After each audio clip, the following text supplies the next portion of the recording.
rise.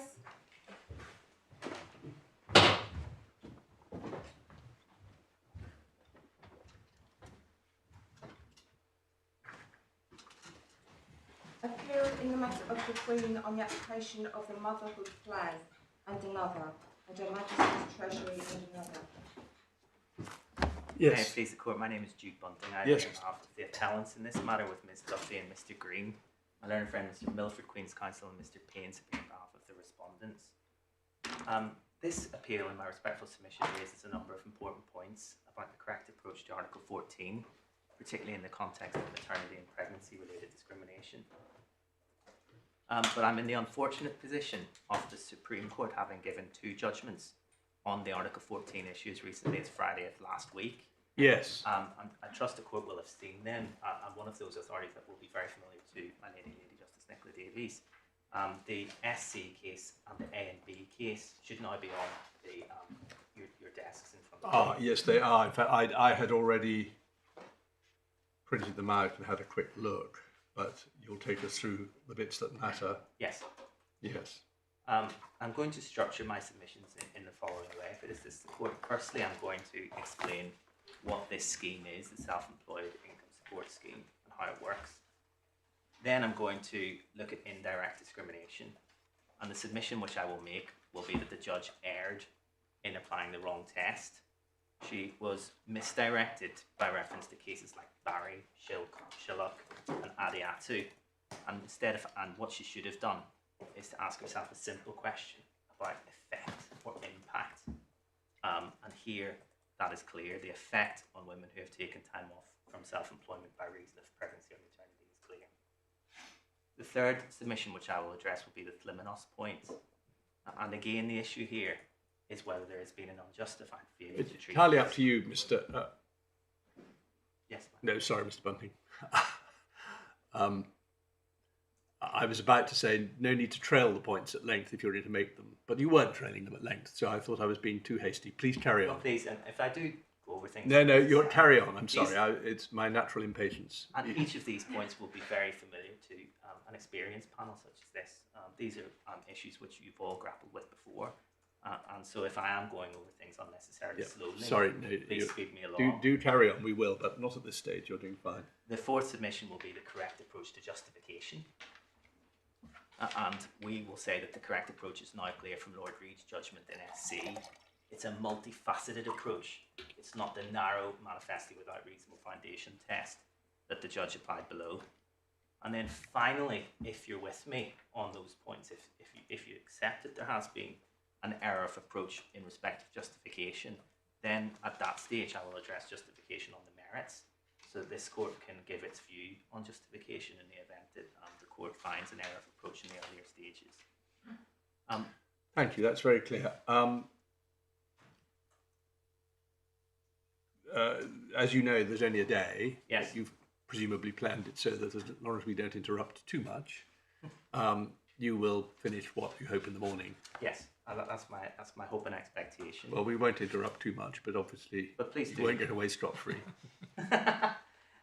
Before addressing those points, can I just lower the temperature a little bit? Because sometimes in Article 14 cases of this nature, it can be suggested that what's in issue is really political campaigning. And one of the points that Lord Reid makes in his judgment in SC on Friday is to observe that often campaigning organisations campaign about a measure. Parliament then introduces it, and then the campaigning organisation brings a legal challenge to it thereafter. And of course, that's not this case. This case didn't pass through Parliament. It wasn't debated in Parliament.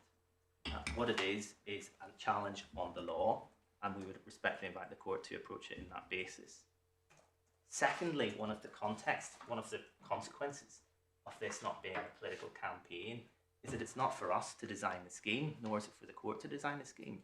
And what we would respectfully invite the court to do is simply to apply the law to find if there is discrimination, and if so, if it's been justified.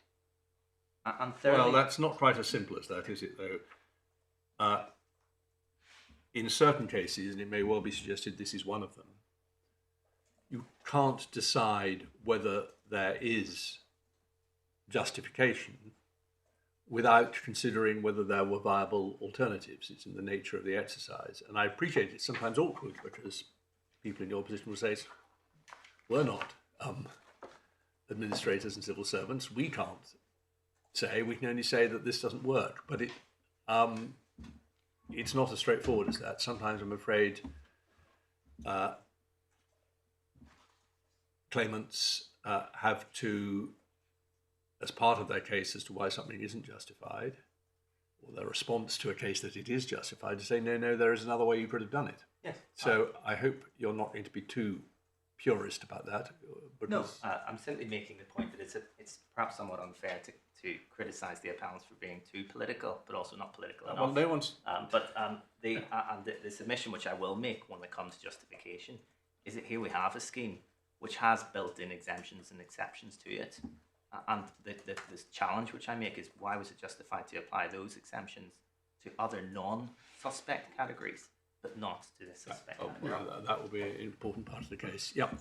And then finally, one of the points that the judge made below in paragraph 67 of her helpful judgment is that she effectively suggested that the second appellant was seeking compensation through the benefit system for earning less in the past. And again, that's not this case. This case is simply a legal challenge. And so having made those introductory points, can I turn straight away to the scheme itself? Yes. And one of the key aspects of every way in which you look at this case, be it through indirect supplementals or justification, is what is the purpose of the scheme. And the judge based her assessment of the purpose at paragraph 10 of her judgment on the direction of the 30th of April itself. And that direction appears in the core bundle at page 187. And the court may, if it turns it up, will see that the purpose of the scheme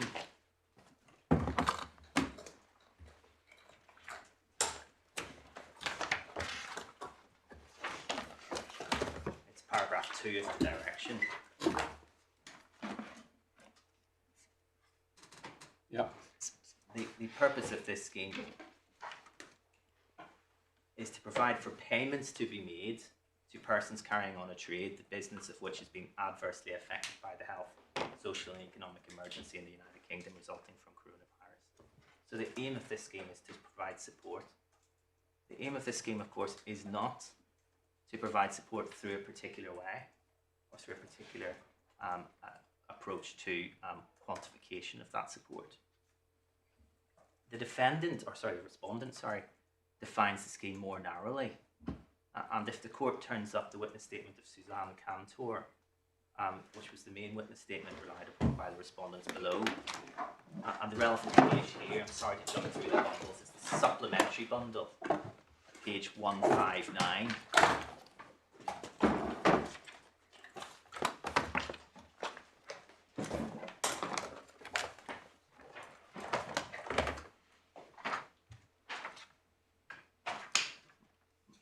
Lord will say at the top of that page, paragraph 91, Ms. Cantor's explanation of the purpose of the scheme. It says, first, the purpose of SEISS is to support self-employed individuals whose businesses have been adversely affected by providing them with a proportion of their ordinary trading profits by way of a grant. And so if that purpose of the scheme is adopted, which is different to the purpose set out in the direction itself, then what we're looking at is an approximation of the ordinary level of profits. And another way of putting that point is in one of the ministerial briefing documents earlier in the bundle at page 30, paragraph 14. The aim is to provide... Just a moment, say again. Sorry, page 30 of the supplemental bundle, paragraph 14. The average trading profits approach. Sorry, which page? Page 30 of the supplemental bundle. So this is the... It's a ministerial briefing document of the 24th of March.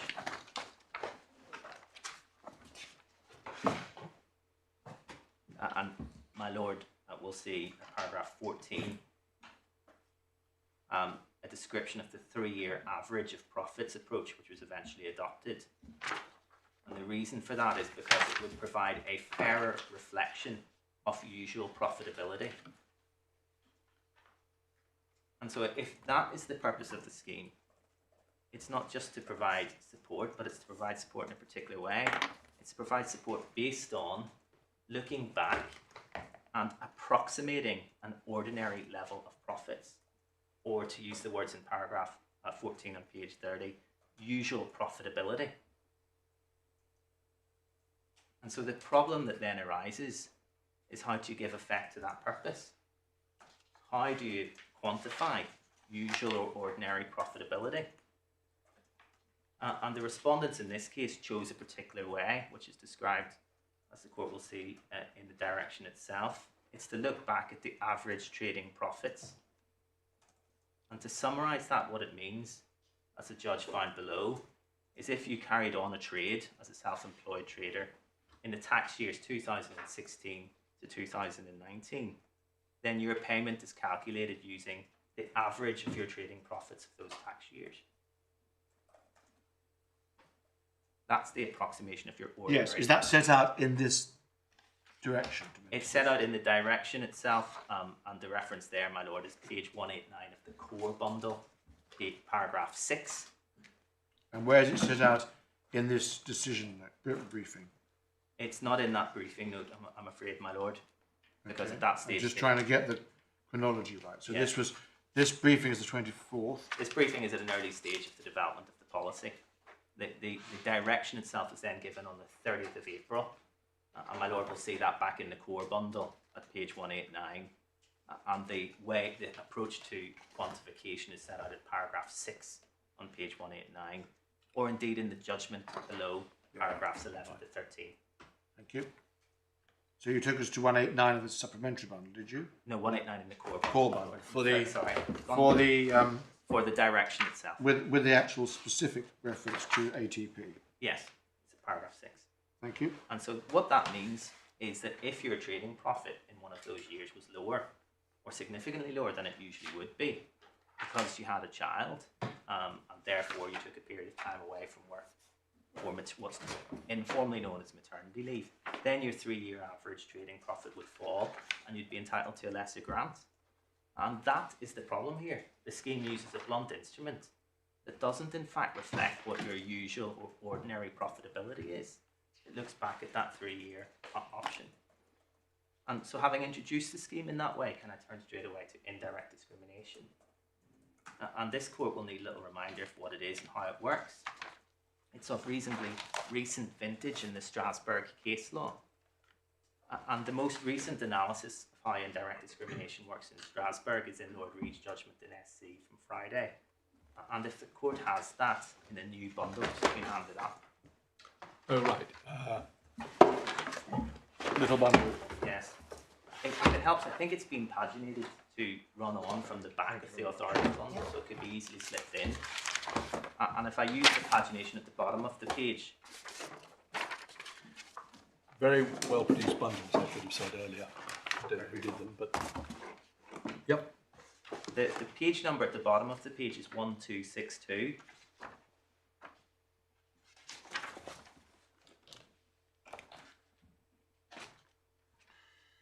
And if the court has found that, it's paragraph 49. And so How much would you like us to read? Because if it's a lot... Just at this stage, just this paragraph. Some of us have read this judgment and some of us haven't. Yes. Well, even Some though... of us have memories of another judgment. Yes, yes. So we're all in 3 different positions. I think even those of us who claim to have read it, in my case, skim read would be a better way of putting it. Well, if I can put it this way, I'll summarise paragraph 49, which I'll invite the court to then read. Indirect discrimination is described as where a general policy or measure has disproportionately prejudicial effects on a particular group. We see that from the first 2 lines in paragraph 49. Yeah. So is that what you want us to read, 49? Yes. Just 49? Yes.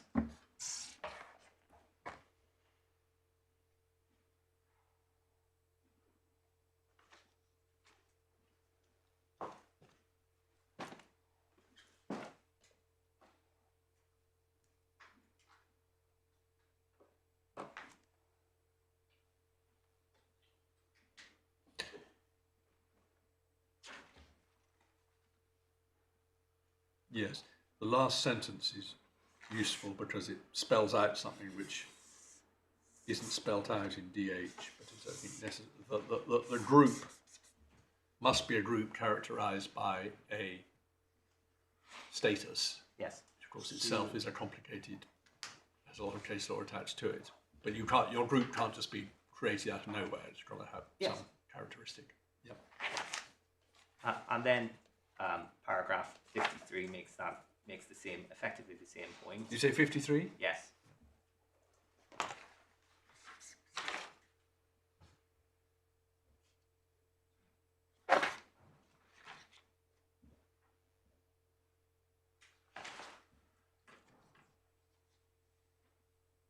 Yes, at the risk of spelling out the absolutely obvious to discrimination lawyers, you get into a bad habit sometimes of talking about indirect discrimination as meaning, as a shorthand for what it ought to be called prima facie indirect discrimination, i.e.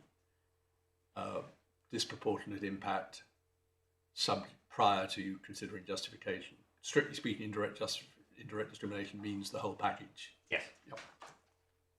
And so what we need to see here are those three stages: a mutually formulated measure. Sorry, just say that again. You dropped your voice. Sorry, the three stages then are: number one, a mutually formulated measure. Mutually Formulated measure. formulated. If I'm using the words at the start of paragraph 53. Thank you. Number two, effect or impact on a disproportionate number of members of a particular group.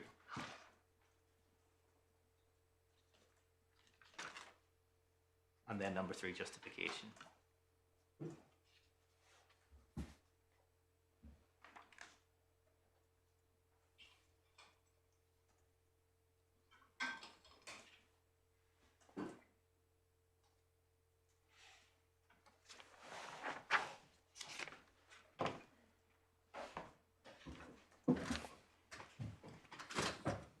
And so SC's, my lady will remember, was a case about child tax credits. And effectively the result of it was that your payments would then be capped, or would be the maximum payment you would receive would be the payment that's entitled for 2 children. And the court will see that from paragraph 1 of the judgment. It was a measure that was introduced to reflect a manifesto commitment of the Conservative Party. It was a measure that was subject to detailed parliamentary debates. And it was a measure that had considerable parliamentary scrutiny. And the references there in the facts are paragraphs 13 to paragraphs 20. And in that context, Lord Reid found a neutral measure, namely the application of that cap. And he found that it raised the presumption of indirect discrimination on the grounds of gender. The court will see that from paragraph 2.3 of the summary at page 1245. And at this stage, if I could interpose the respondent's approach to indirect discrimination. The respondents say that where there's a common method of calculation that's used to determine the size of a benefit, and that's applicable equally to all, then that's the end of it, and there's no discrimination. It requires justification. We see that from paragraph 22 of the respondent's skeleton argument at page 37 of the core bundle. And of course, if that approach were correct in SC, then there wouldn't have been any discrimination to justify.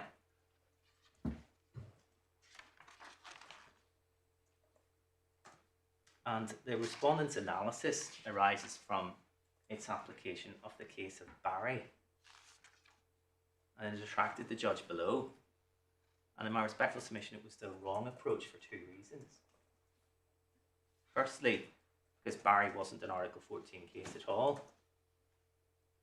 As we see, Article 14 focuses on disproportionate impact. Barry was an EU equal pay claim, which focused on treatment.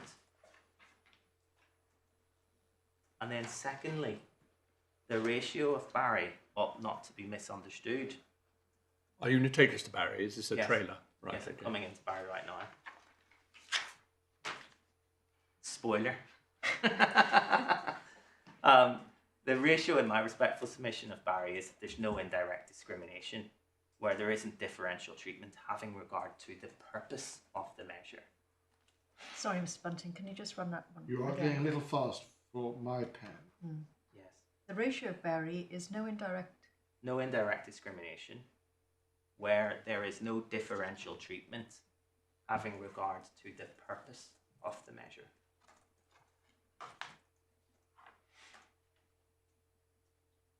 So it's, in that sense, it's purpose focused. And Barry is at tab 5 of the authorities bundle. And the issue, as the court will see, was a scheme for voluntary early retirement. And Lord... The court will only see it when it's got to it, so give us a moment. Sorry.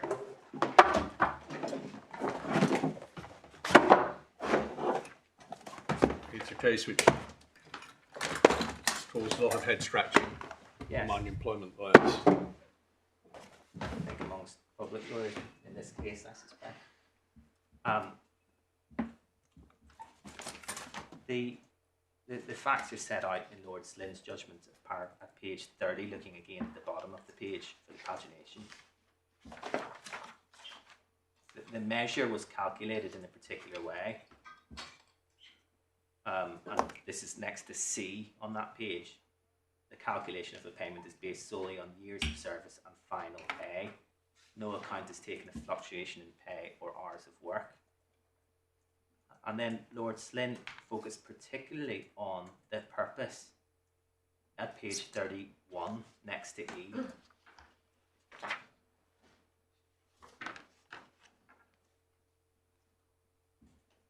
And the question, as he puts it, is whether there is a difference in treatment at all between full-time and part-time workers. In that regard, it is not sufficient merely to ask whether one gets more or less money than the other. It is necessary to consider whether, taking account of the purpose of the payments, there is a difference in the treatment. That's the ratio which I sought to draw from the case.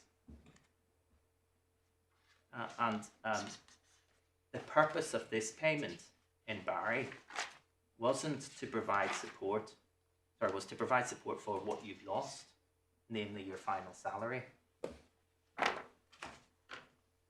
And that purpose is defined then at F. The purpose is to cushion employees against unemployment and job loss. It is not to remunerate for past service when it would have been necessary to have regard to actual service at different periods. And then we see what's actually lost at So H. have you read that from whereabouts on 31? I've just read 31E and F. Thank you. Yeah, the last bit we read was between F and G. Yes. Thanks. Thank you. And then at H, what's lost is the weekly amount during the redundancy period. And it's for that reason that it wasn't the relevant difference in treatment to base all employees' severance payments on their final salary. Importantly then, at the bottom of the page, the payment reflects the actual salary the employee would have received during a notice period, and not some notional amount calculated on types and hours of service over the whole period of employment. In the present case, there is no relevant difference in treatment because all employees receive a payment based on their final salary. So that is the key part of Lord Slynn's judgment. The purpose in that was to compensate you for what you've lost, your final salary. It wasn't to look back and to give a notional approximation of what your salary had been over a period of time. He or one of the others says somewhere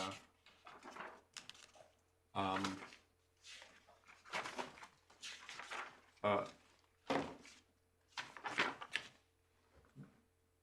really what was being suggested was that they should have had a different purpose. They should have had a different scheme. And they might have had a different scheme, and a different scheme might have been more beneficial to women. That's not the point. Yes. I've got that. Perhaps you're going to take us that passage. I think that's Lord Hoffman, and I'll come to that. Yes, okay. In a moment. So the purpose was to compensate for what you've lost in terms of final salary, but Yes. not, you said, Not, to use Lord Slynn's words, some notional amount calculated on types and hours of service over the whole period of employment.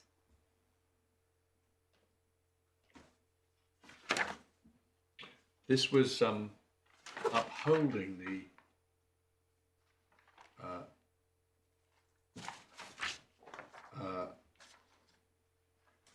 Court of Appeal think on slightly different grounds. I think the Court of Yeah. Appeal found this case based on justification. Which is also how Lord Nichols Yes. decided it. Yeah. And so what we need to look at, according to Lord Slynn, is that purpose. You're being compensated for what you've lost right at the end, and everyone gets what they had right at the end.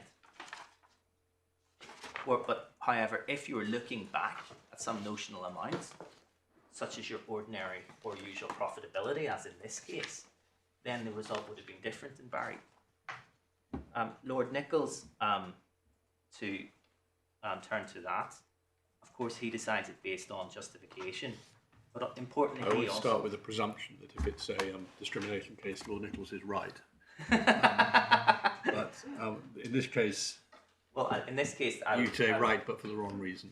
Well, I would say he's right insofar as he finds that you need to focus on justification, and in so doing, he finds that there is prima facie discrimination that requires justification. You don't have to decide this comment on whether he was right on the justification. Your point is he was right on discrimination. Yes, that's what I'm trying to say now. Yes, and he again, for his purposes, focused on the purpose of the scheme.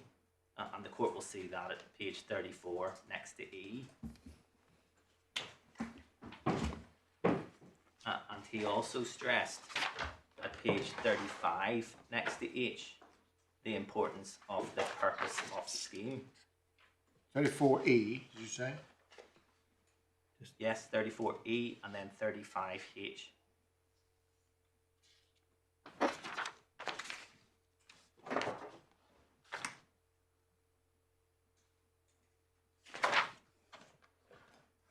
He then summarises the submissions of the bank at page 36, next to F.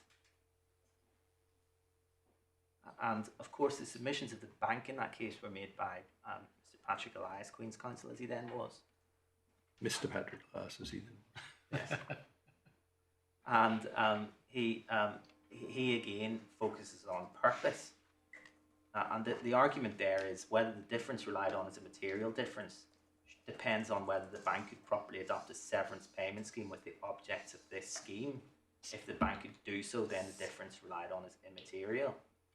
And Lord Nichols rejected that argument at 37H, preferring to focus, as I've said, on justification. So he found at 38B that there was prima facie indirect discrimination that required justification. But ultimately, the scheme was justified, 39G. The next judgment is a judgment of Lord Steen.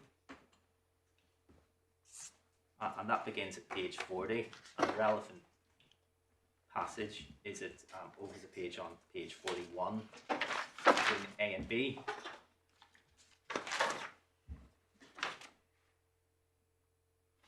And I think this is maybe the passage that my Lord Justice Underhill had in mind. On further consideration, I'd be persuaded. Yes, I mean, he starts by saying that at the end of the hearing, he was going to go the other way. Yes. Yeah. On further consideration, I've been persuaded that properly analysed the applicant's claim is that she has been treated less favourably than she would have been treated if a different scheme with different objectives, giving greater credit to a feature to her advantage, had been adopted. I would now, in the special facts of this case, accept the arguments of Mr. Elias that the rules of discrimination are not engaged. And so again, he was purpose focused.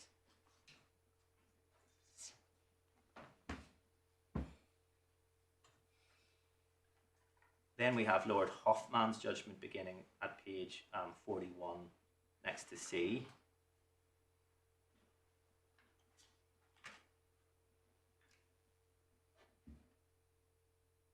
And at 41H, is he says that Article 119 of the EC Treaty did not mandate any particular method by which pay should be calculated. So, for example, if part-time and full-time workers are employed on the same hourly rates, the part-time workers cannot complain that they should have earned more in relation to the full-time workers if they'd been paid at piece rates. And what he's doing there is focusing on the specific issue. Sorry, I I should have taken the court to 43, page 43H rather than 41H, I'm sorry. Sorry, 43H. Yes, it's 43H, which is the passage that I had in mind. Yes, I think actually this rather than abstain is what I had in mind, but it's much the same effect. Yes, the question, as I've suggested, is not whether the applicant or even the majority of part-time workers would do better under a different scheme, and what I'm fair to say, a different scheme with a different purpose. The only question is whether the actual income offends against the principle of equal pay for equal work. And then over the page of 44A to B, I quite accepted in examining the method of payment. The court is concerned with substance rather than form. And then at 43B, the emphasis is upon final salary because the purpose of a redundancy payment is to cushion the employee against the hardship of a sudden cessation of the salary. On the other hand, the inclusion of past years of service in the calculation recognises that the employer may feel a greater duty to provide such a cushion to those who have worked for him for a long time. And again there, what Lord Hoffman is saying is, it's not whether you have a different scheme with a different purpose, you would have done better in that way. If having regard to the purpose, there's been different treatment, then there is discrimination. Lord Clyde, to the same effect, at 44E to F, the primary objective of the scheme was to cushion employees against unemployment. In that context, the calculation by reference to final salary seems entirely appropriate, and it's applied to men and women without distinction. So what we can see then from that quick taxonomy of the judgments of the five different judgments of their lordships in Barry is that we're looking at purpose, and we're looking at different treatment having regard to that purpose.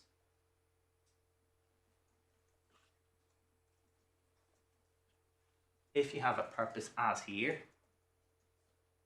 of providing support to self-employed people based upon a usual or ordinary approximation of their profitability, then is there different treatment? And here there is. It's different to Barry in that sense, because what's lost is not, in this case, what you were immediately earning during the pandemic. It's an approximation of what you were earning in the years before.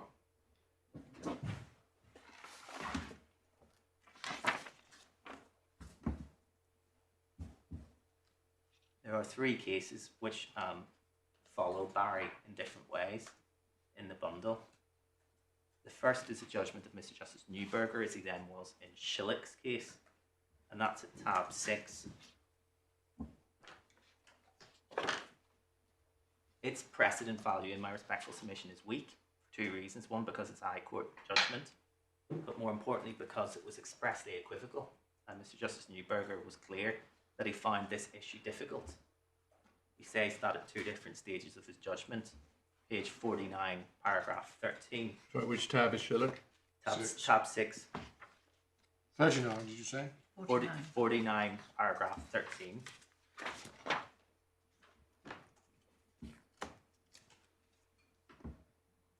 Sorry, I'm just catching up. So which page of the bundle? 49, my lord. Yes, paragraph 13. Thank you. And halfway through that page, Mr. Justice Neuberger's email says it's also right to say, I've not found them easy, by any means easy, I think is how he puts it. And he comes back to that. Sorry, where did you say that? Sorry, halfway through paragraph 13. Yes.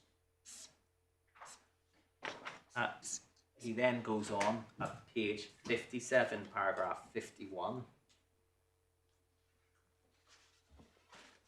to find in the alternative.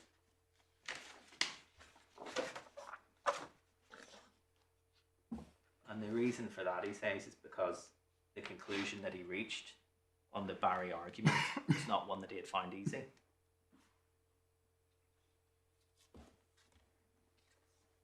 His analysis of Barry is at paragraphs 45 to 49.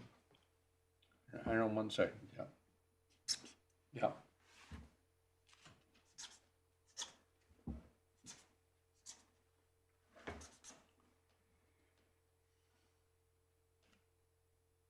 And the court will see in paragraph 45 that he starts from Lord Slynn's judgment, and that focus on purpose, which I've brought the court to already in Lord Slynn's judgment. Final passage there of Lord Slynn: it is necessary to consider whether, taking account of the purpose of the payment, there's a difference in treatment. And the submissions of Mr. Jason Coppell in that case is at 46. No difference in treatment. And if that's the correct analysis of Barry, then that must apply in that case as well. And then at paragraph 47, Mr. Justice Newberger noted the regular references to purpose and the special facts of the case and the objective of the scheme in the judgments of Lord Slynn, Lord Stain and Lord Clyde.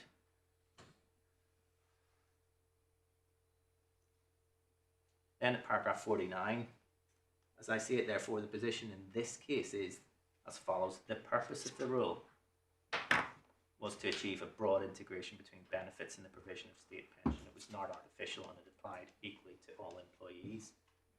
And so he then was approaching Barry in that purpose-focused way, which I seek to invite this court to apply.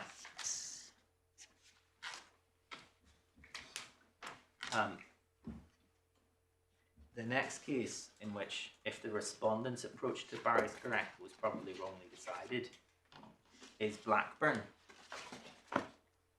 Blackburn is a police case about overnight working, tab 9. It's a bundle of authorities.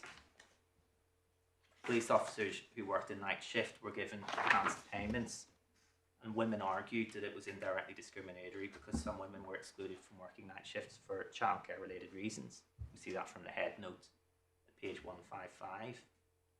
And both the Employment Appeal Tribunal, and if I'm not mistaken, I believe it was a judgment of Mr. Justice Elias, as it then become in the EIT, and the Court of Appeal, found there to have been indirect discrimination. However, they both ruled against the claimants on justification. Now, if the respondent's approach to indirect discrimination is correct, that was wrong. The respondent says, is there a common method of calculation? Is it applicable equally to all? And does that determine the size of your payment? If that's the correct ratio of Barry, then Blackburn, there should have been no discrimination. SC, there should have been no discrimination. And we see there the focus on justification in Blackburn's case. The next case is Adiatu. So you're in Blackburn, there's no real analysis at this point, but you're simply saying the underlying premise is inconsistent with the respondent's reading of Barry. We won't, as we see, Barry wasn't even referred to in Blackburn. Yes, it would have been somewhat surprising because Patrick Elias, of course, argued Barry and then decided Blackburn.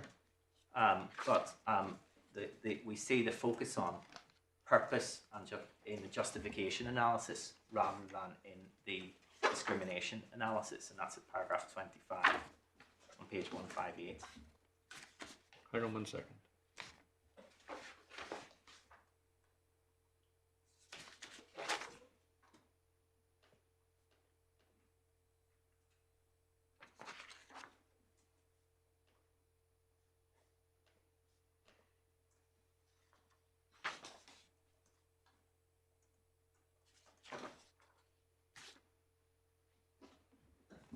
Yes.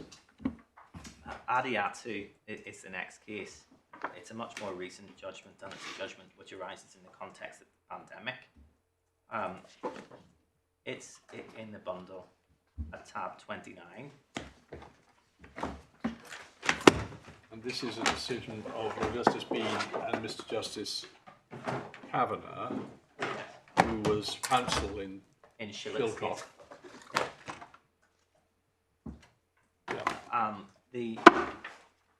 It's important to understand quite how the indirect discrimination case is out in Adiatu. Hang on 1 second.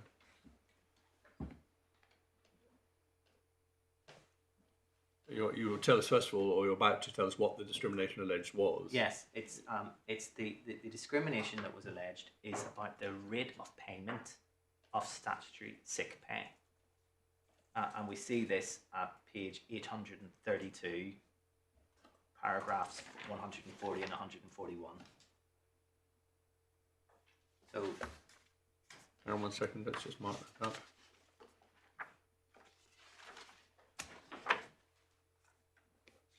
Yeah, paragraph 140, the claimant submitted the PCP is the rate. that's the measure in the language that Yes. we're using. Yeah. Is the rate of payment itself. Mr. Collins, Queen's Counsel, says that given that female and black, Asian and minority ethnic employees are disproportionately represented in the lowest earning groups, they are likely to be unable to have the resources to manage with such a low income and are accordingly disadvantaged by the rate of SSP. The disadvantage is exacerbated in the case of BM workers in light of the poorer outcomes for coronavirus. So it wasn't a case about how a benefit is calculated. It was a case about how much benefit you get at the end.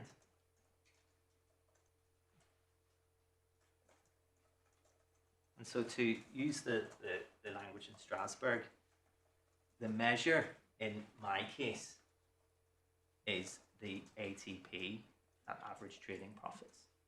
It's the method of calculation. In this case, it's the payment itself.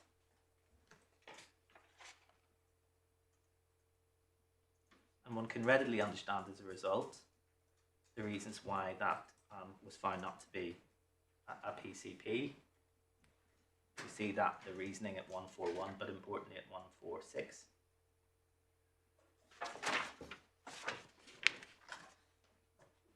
Shillcock is an exact parallel. There is a benefit which is the same for everyone. This is not a PCP which places women or BM employees at a particular disadvantage. The fact that women or BM employees are less likely to have access to other financial resources, etc. And that's not how the law of discrimination works, as Lord Justice Bean put it in strong terms there, next to G. But it's also not how this claim, the appeal before this court, is put. Just to explain that again, the issue in this case is not how much money you get at the end, it's how your money is calculated. Is that a distinction without a difference? How your money is calculated is what produces the amount of money you get at the end. It's not a distinction without a difference, because in the SSP case, whatever you did, you got a certain amount of money at the end. And so we were looking at the result. Here you're looking at the stage before, what leads to the result. That's the measure which is applied equally, the ATP. And what this case is about is a notional approximation of profits over 3 years. And that has a disproportionate impact on this category of women. The reason it has a disproportionate impact on them is because they work less. And they work less for good reason, namely pregnancy and maternity. So to look at this through Barry, the prism of Barry, what is the purpose? To provide support. And what is the relevance to that purpose of using suppressed maternity leave pay as an approximation of your ordinary profits? If the purpose is to provide a payment based on an approximation of past profits, there are different ways of approximating past profits.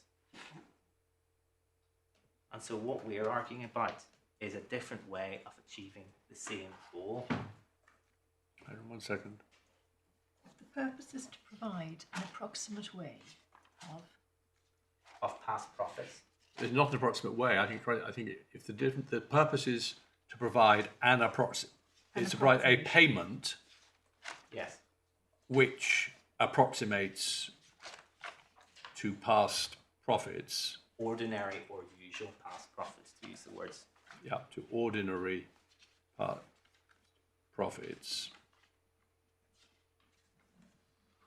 To be absolutely accurate, it's to provide a proportion of an approximation. Yes. Then there are different ways, is this what you said, Yes. of approximating? Ordinary or usual profits.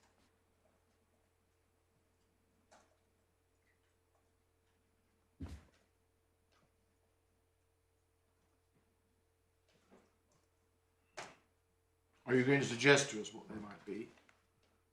Yes. Good. To give an answer, one way would be to use 1 year as Yes. opposed to 3 years. Well, I've been thinking about possible ways, or you could use.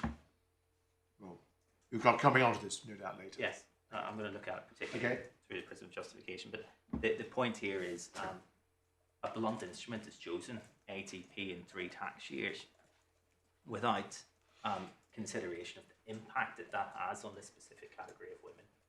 Yeah, you're slipping in. We're really just on whether there is discrimination Yes. or prima facie discrimination. Yes. It's my fault for leading on to justification. Not at all. And for the purposes of that, the question that my Lord Justice Underhill's putting to me, the question here is there disproportionate adverse impact on a specific group? And I say yes. Because the measure is not the end. The thing you're challenging, PCP in EU language, measure in Strasbourg language, is not the end result, but is the criterion or the method chosen for calculating the end result. Yes. And so that's the PCP or the measure. And then we have evidence, of course, of disproportionate impact. We have that evidence on the facts, excuse me,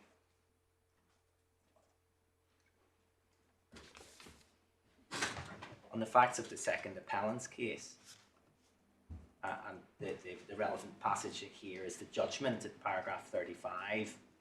Yeah, but you don't really need that, do you? I mean, that just happens to be not in any way being disrespectful to the claimant who is probably in court, but that's just one illustration. Yes. Once, if you're right about the conceptual side of your challenge, it's obviously going to affect disproportionately. Well, we'll come in a minute. Perhaps now is the right time to who it's going to affect disproportionately. It's going to effectively to disproportionately affect new parents. Yes. Not actually, strictly speaking, new mothers. Necessarily, because we were just thinking about this. Isn't this right? You could have a situation,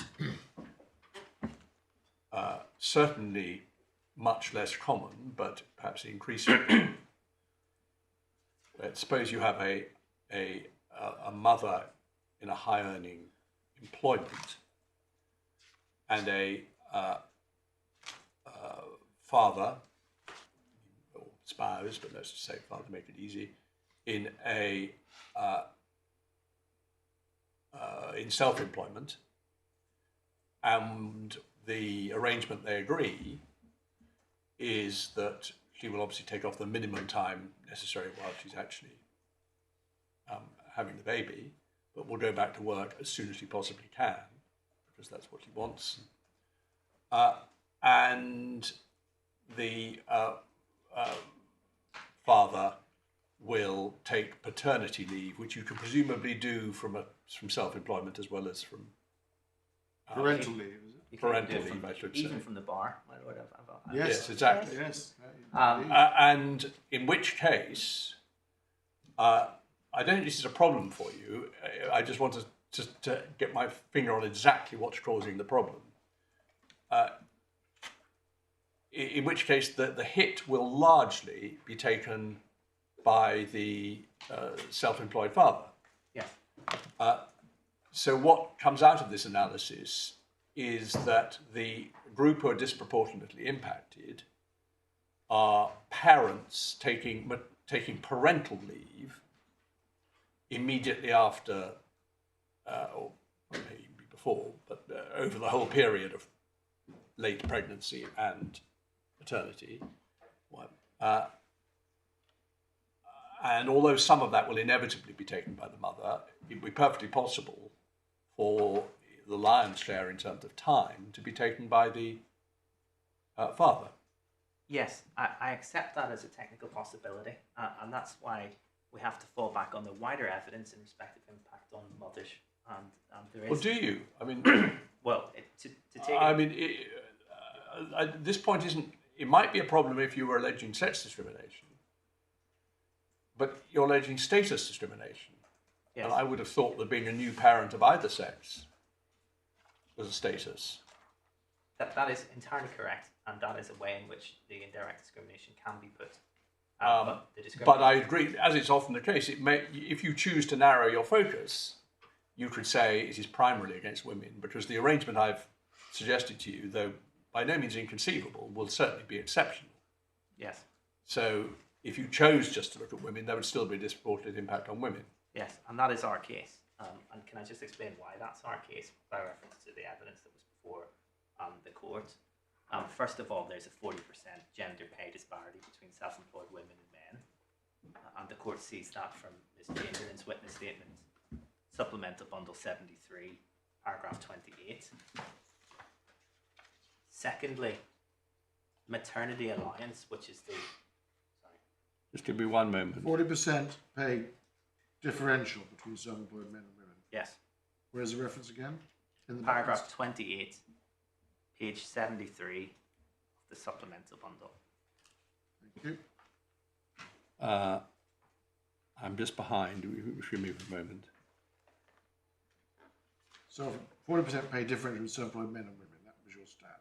Yes. Secondly... Wait, but hang on. Sorry.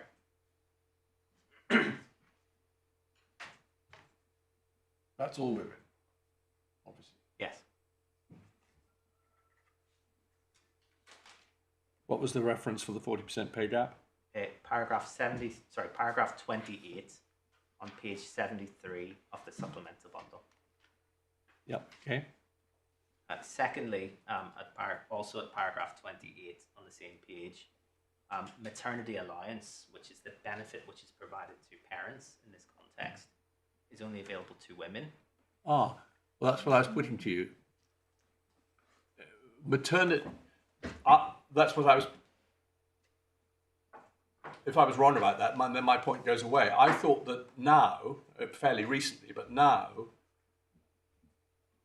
either the mother or the father can take self-employed parental allowance. You're saying not, it's women only. I think my understanding is under the benefit system, it's that self-employed fathers have no right to pay. Oh, well, I see. Sorry, yes, that's what I put to you, and you... yes, I'm sorry. No, I'm not getting at you, but Sorry. that's where my example doesn't work. So self-employed fathers have no... They don't receive a So although parental maternity leave has transmogrified into parental leave, yes. there's not been an equivalent transfer of benefits across Yes. the parents. And that's generally, is it, Mr. Bunting? Yes, that's what I understand. And another important consequence of maternity allowance, which is addressed in paragraph 28, is that it makes it difficult to retain clients whilst you're on a period of maternity leave, to use that word, to use those words. Yes. And so I think you'd find female members of the bar signing up to that one, Mr. Bunting. I'm sure that's correct. Although it's not, and again, it won't apply to everyone. No. But this is entirely for my education, so you were all assuming we knew this, and it's now becoming clear we don't.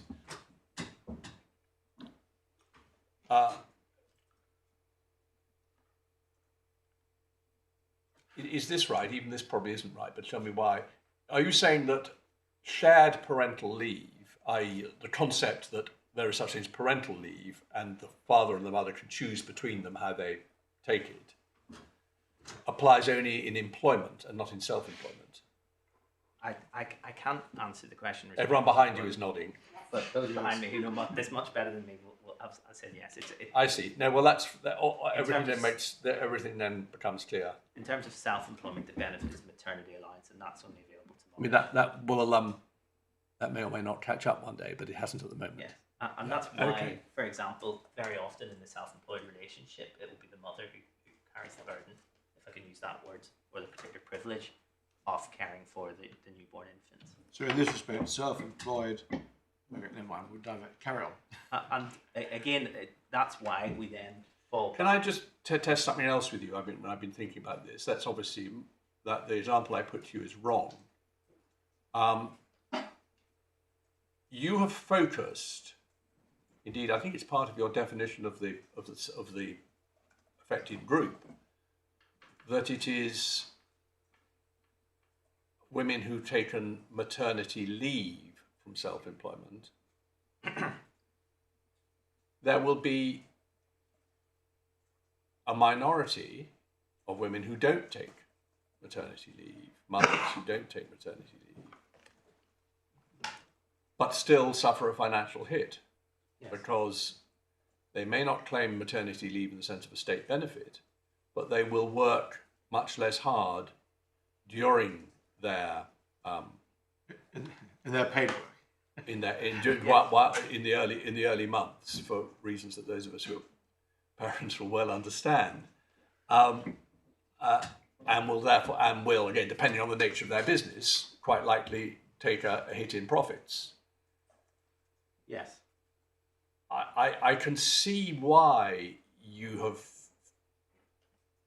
for pragmatic reasons, why you've defined your group by reference to those who take maternity leave. But that's not actually the entirety of the women who suffer a loss. It's an artificially constrained subgroup of them. They're easier to recognise, is all you can say, really. Yes, perhaps easier to prove by reference to objective fact, but the reality is that our status is probably new mothers. Well, that's exactly where I was coming to. I think your status is new. Well, I actually think your status is new parents. But primarily new mothers within new parents, for reasons we're all familiar with. Because any self-employed new parent, not any, a disproportionate number of self-employed people who are new parents will suffer a loss of profits. I put that badly still, but I think you see what I'm trying to say. Yeah. Yes. That's a submission I'm trying to make, I think. Yes. And I think from an Article 14 point of view, I don't think this is a problem for you, but I'm just trying to think clearly about exactly how you define the group. And the answer is you can define it different ways. But I think the one that feels right to me in terms of a status is new parents or perhaps new mothers. Yes, I think our case is new mothers, but I can see how it would also work for new parents. But the reason I say that is for the reasons that I've just set out. Yes. And then also the purposes of maternity leave, which are recognised in the employment case law, but which have a cross effect, which have a cross application here. But my Lord's formulation, I'm sorry. Sorry, those 5 or 6 points that I identified in the case law. Yes. As the purpose. Yes. Yep. But my Lord's observation could lead you to the group being expanded quite significantly, couldn't it? Yes. I mean, new parents. Fact is that new parents, usually mothers, but often both, or often sometimes fathers alone, take quite a lot of time off. Not just for a short period, but for quite a long period. That can be correct. So, and they have to take a hit in so doing on their earnings. Yes. So, this could expand the group quite significantly, couldn't it? It could. If you, and I want to be clear that it's not the case that I'm putting. The case that I'm putting is new mothers. No, but it may come back in when we get to justification. Yes. Because just to trail the point, but I won't invite your submissions on it. I think let's finish off on discrimination first. When you're devising a scheme that deals with this problem, if you confine it to those who have taken maternity leave, you're artificially constraining the, you're not meeting the whole of the problem. To which I think your answer would have to be no, but you might recognise there were pragmatic problems about getting everybody. That's not a reason for not getting the ones who are clearly recognisable. Yes, that is exactly the answer.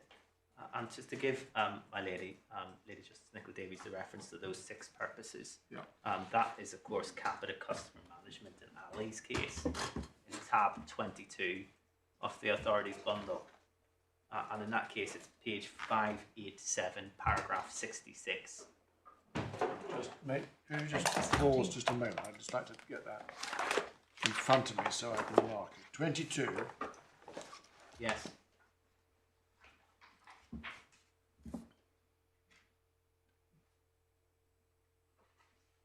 And the specific reference again, please.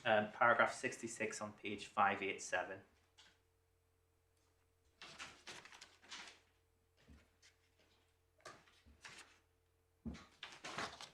Yes, you marked it. And these are, if I can put it this way, gendered purposes. Sorry, I've now got behind. I was making my own note. Where are we? Page 587 of the authorities bundle.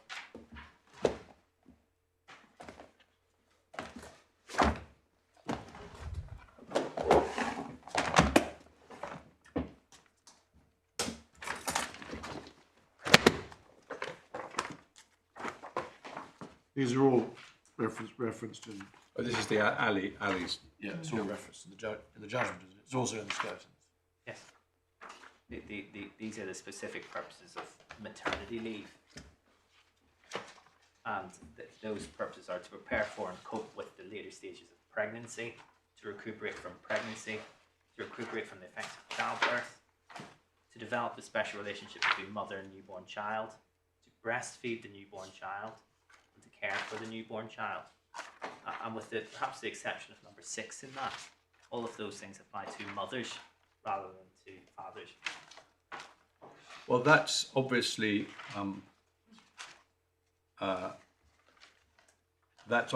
true, but there are different philosophies about which different couples do things differently for how they choose, so that you do get cases where the father takes over the care from a very early age, and Yes. uses its breast milk or whatever it may be. Yes. But I think I'm not ploughing any particular point here. I'm just trying to get to how we define the group, and I see exactly how you put it. Yes. So just to make that abundantly clear, the group which we're relying on is new mothers. The reason new mothers take maternity leave is for these reasons. Well, sorry to be a nuisance. Actually, the way you've pleaded it, I'm not sure how you pleaded it, the way it appears in your skeleton, and what the judge says was common ground before her, was new mothers taking maternity leave. Yes. Well, I think what we've bottomed out is, conceptually, it's wider than new mothers taking maternity leave, but you are confining your group to new mothers taking maternity leave because they're the only ones who you acknowledge are easily recognisable. Yes. And who offer, who have a very precise and clear hitch because they're positively not allowed to work while they're taking maternity leave.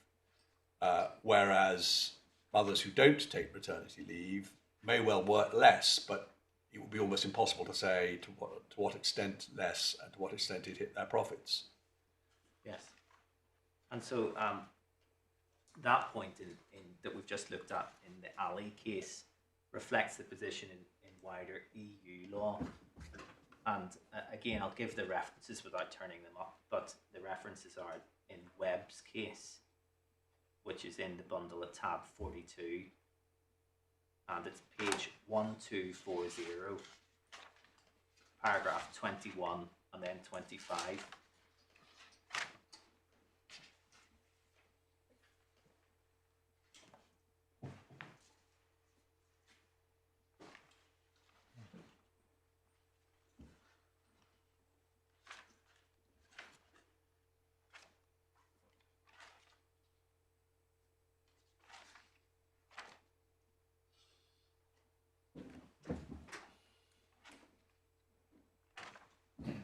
And so to tie all that together in terms of indirect discrimination, maternity is the reason why women earned less during the relevant 3 years.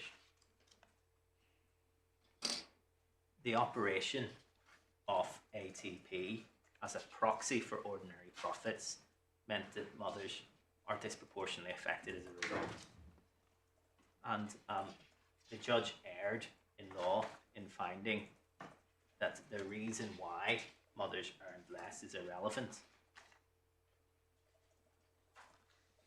It, with respect, neuters discrimination law to say that a measure doesn't exist simply because the disadvantage is caused by your protected characteristic and its interaction with the measure.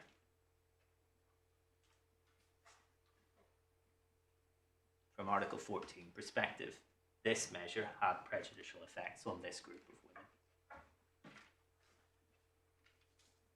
Can I turn then to the next ground? Are you at some point, Mr. Bunting, going to deal with the judge's view that one reason for her findings was this happened, and I quote, in the past? Yes. Right, but I'm not going to take you out of turn. You just come to it when you intended. Yes, I'm going to turn to that now under the Flemenos head, because it was particularly relevant to her finding there. And Flemenos, in my respectful submission, is the most straightforward aspect of this case. And it was the primary way in which this case was put below. It's taken over an hour to go through indirect discrimination, which also applies. But Flemenos is the key form of discrimination for our purposes. And the judge's first reason for finding no Flemenos discrimination was her view that there was no indirect discrimination. And so we see that at paragraph 65 of her judgment. And that is a misdirection in law. She's saying effectively that no indirect discrimination, no Flemenos discrimination. That analysis was based on, as I understand it, the respondent submissions about Drexler, a case which is in the bundle. I'm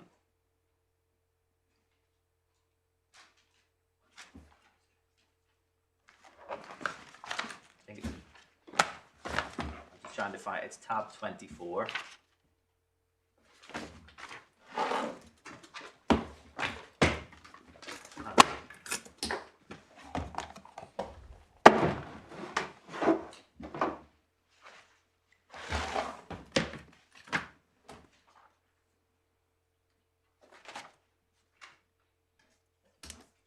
And the relevant part of Drexler is at page 648, paragraph 49 and onwards. It was a case about the treatment afforded to the claimant under the Special Educational Needs Policy, and comparing that to the treatment of pupils under the mainstream policy. Yes. And the unusual part about Drexler, as we'll see from paragraph 50, is that rather than those two policies treating people the same, or applying one measure, they actually treated those two categories of pupils differently.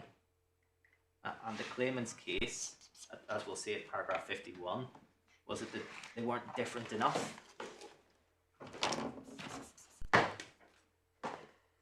And so that is not how anyone normally would understand Flemenos, which is the application of a neutral measure and not making an exception to that neutral measure. And that's the ratio of Mr. Justice Swift's ruling in Drexler. We see this in particular at paragraph 54 and 58.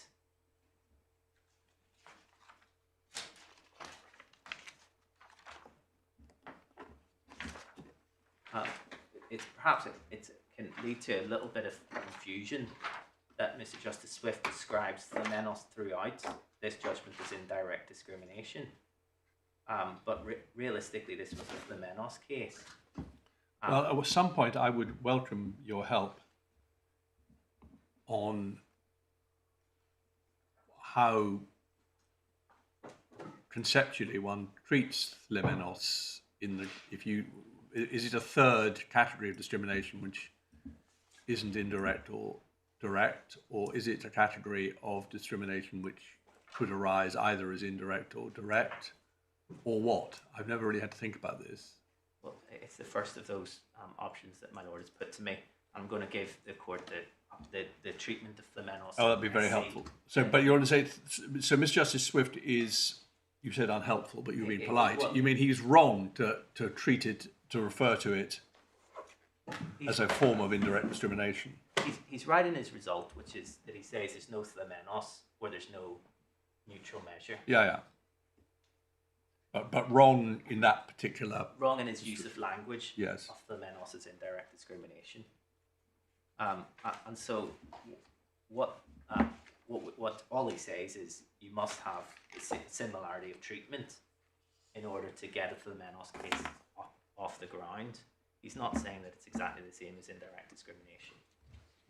So what is it then? And I think that's the question that my lord has just put to me.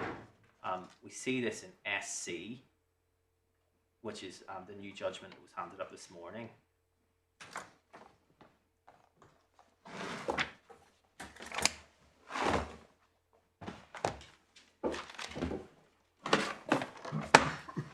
And the court has that, tab 43. It's paragraph 48.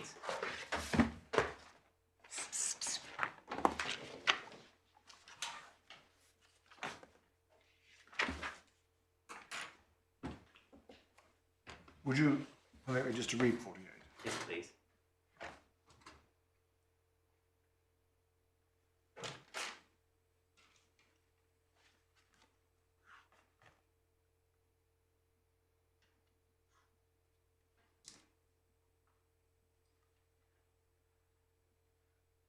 Yes.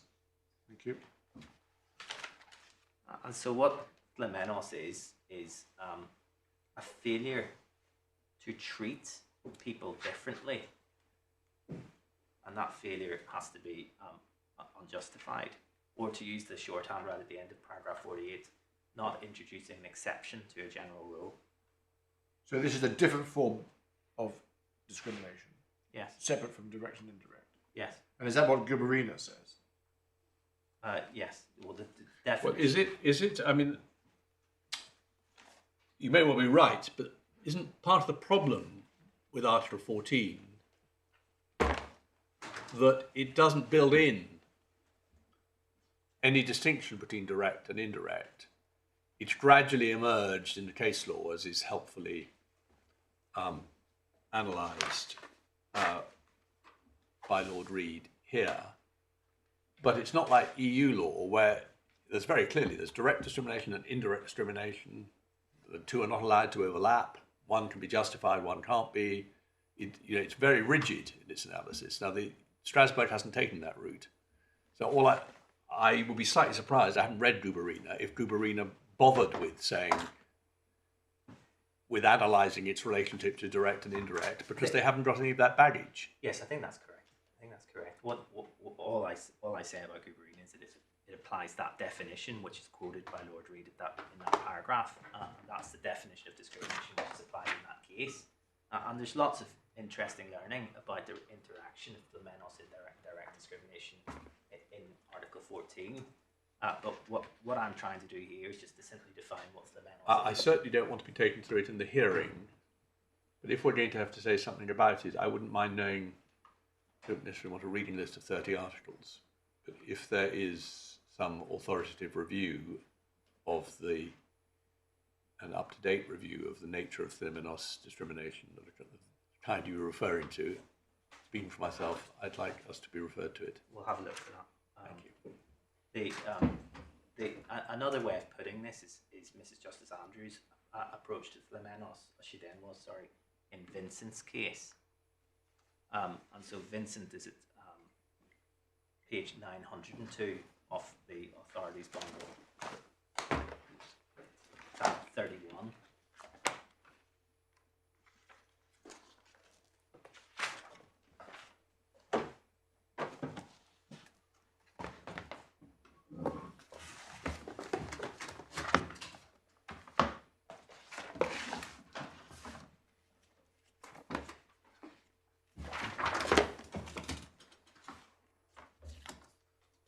She gives a helpful shorthand in paragraph 18, where the complaint is one of Flemenos. The single question is, are the claimants, by reason of their status, in a situation that is relevantly and significantly different from the comparator class? And then, if so, is there an objective and reasonable justification for the failure to treat them differently? I notice in your skeleton argument, instead of significantly, you use the word uniquely, do you not?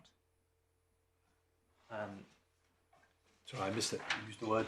Uniquely. Uniquely. Have I got that wrong? I'll need to go back and check. You did say the word uniquely. I'm Yeah. sure. Yeah. Yes, I think Do you hold by that one, or is significantly?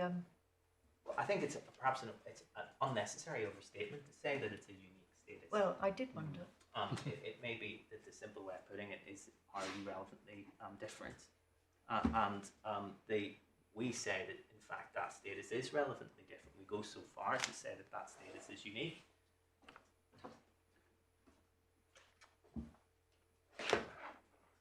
So where are you, Mr. Bunting? Are we on unique? Are we on significant? Or not a great deal turns in it. My submission will be that the court should apply that test. Are you relevantly and significantly different? Significantly, yeah. And we say we meet that test so much that we're actually well beyond that.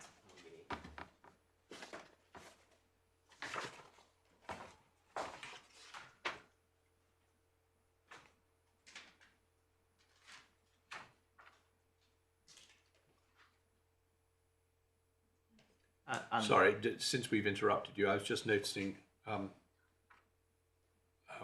our council lists just have you, but your juniors are the juniors who appear on the Sheraton argument. Yes.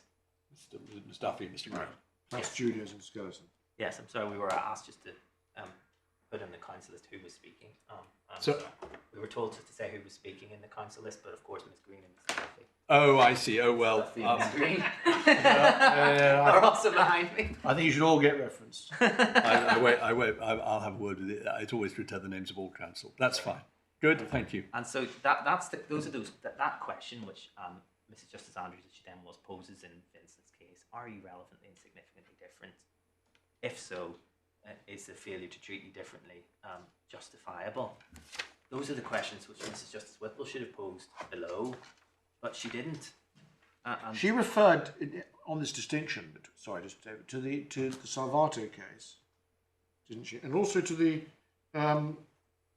Israeli Burial Society case. Yes, she through both of those cases attracted analysis in post-hearing notes. The Salvato case, because it was decided very soon after the hearing, and the Jewish Burial Society case, because Mrs Justice Whipple had sat in the panel on that case and wanted reminder of her judgment in it. She did. That's right. And so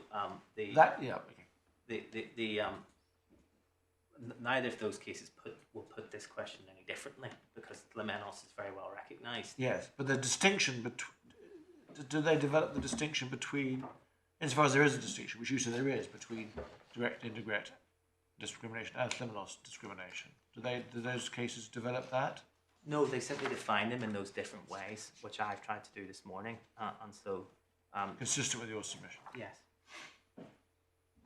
Thank you. And so the reasons that Mrs Justice Whipple gave for finding against us on Flamenos were the two reasons that my lady has put to me today. Number one, the status exists in the past, and number two, the reason for the disadvantage is that you earned less in the past.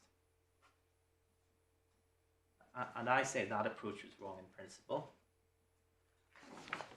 because if pregnancy and maternity or new motherhood is a recognised class, which has those specific reasons that we've looked at, which requires those specific protections that we've looked at,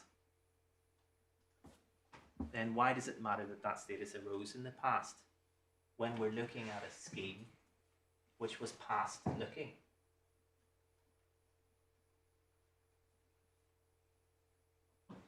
And so it It's a stands commonplace of discrimination law, isn't it, that many well-recognised types of discrimination law depend on the fact that women, it's usually women, have, because of their gender, had career interruptions in the past. And cases about length of service as a pay criterion disadvantages women because they are disproportionately likely to have career interruptions. That's a very good example, I think. It is a good example of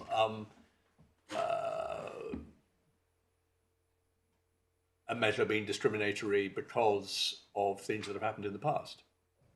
Yes, and if we just look at this logically, here we have a measure which is past looking, a measure which tries to approximate your past profits. And the impact on motherhood arises because you're looking back in the past. And so how is it irrelevant, conceptually, that your motherhood status arose in the past? So the fact that it is a past measure, that's your point, Yes. means that the distinction is wrong. Your protected status in that past period is what matters. That's why we're here. And it realistically, what the judge was here, in my respectful submission, erroneously doing, is seeking to disentangle the results of your special status from the reason for the less favourable treatment, or for the failure to treat them differently. So if you're going to use a past measure, you have to use one which doesn't discriminate. You have to look at vulnerabilities within that past period.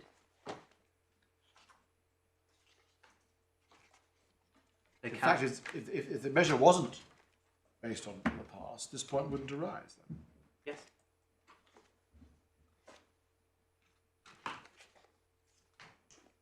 And so, self-evidently, there was, to use the language of Mrs. Justice Andrews, she then was, a neutral measure, ATP.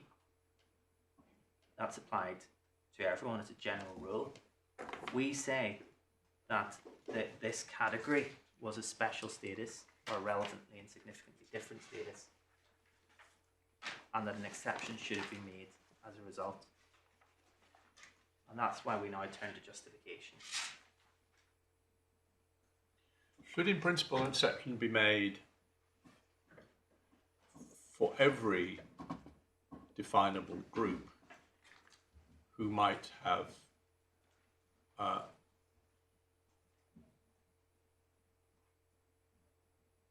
suffered non-typical earnings in the previous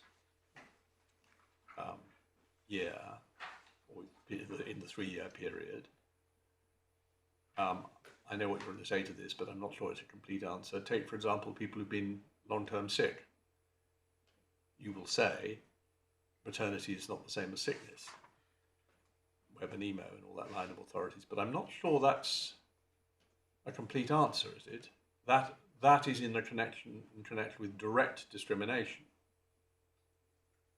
And indeed, I haven't, I'm afraid, reread it for the purpose of this. I reread it over lunch. I quite recently handed down a judgment, a case called Geldart, which went into, to some extent, the when Webb and Emo applies and when it doesn't. But your answer would be Webb and Emo, would it? It would be the fact that there will be other people, other groups of people, for whom this will yield a non-representative measure is irrelevant. It yields a non-representative measure for people with your client status, and that's the end of it.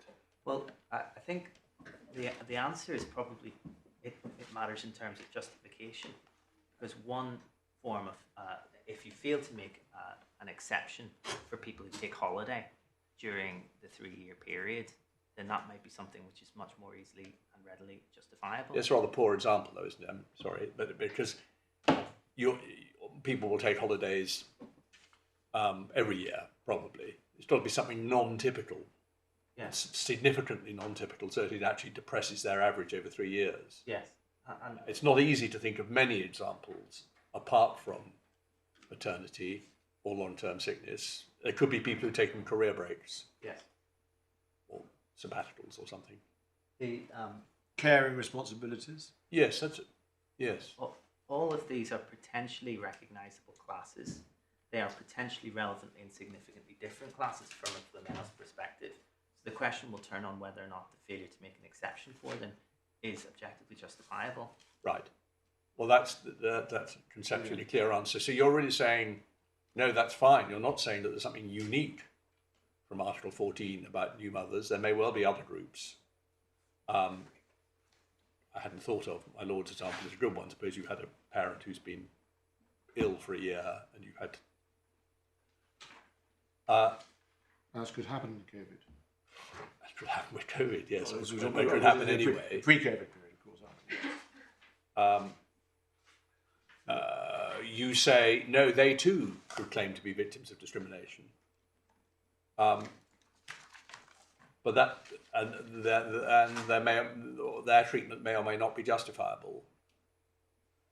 But it doesn't, it's not a problem for you at the discrimination stage. Yes, which is It's what an inherent weakness, you might say, in using an APT method.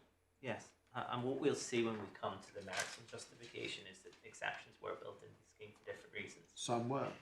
One category is the loan charge, which we'll come to. Another category is 2018-19 parents, and we'll look at that too. And so realistically, when we're looking at the justification point from Flemenos' perspective, the justification that is needed is why were you making exceptions for some categories but not for this category? Yes, well, we'll come to that. And but there are other categories for whom they didn't make exceptions. Yes. And how that works will turns on the correct approach to justification, and that's my next submission. Sorry, I'm just turning my back on.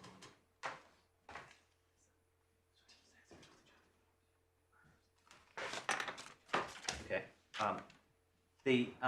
Hang on one moment, Mr. Bunting. I just want to get down your answer.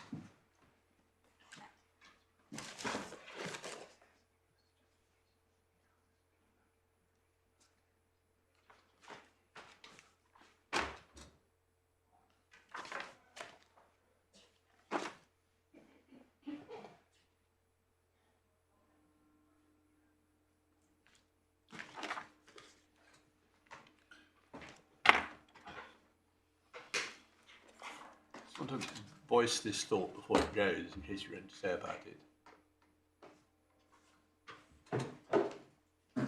It's not part of your... There could be... Take my Lord's example, caring. Suppose that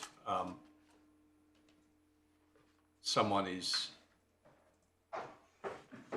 in the 3-year period, has a parent who is terminally ill for a year. And that depresses the average considerably because they maybe have to totally give up their business or at least devote much less time to it so that it's less profitable.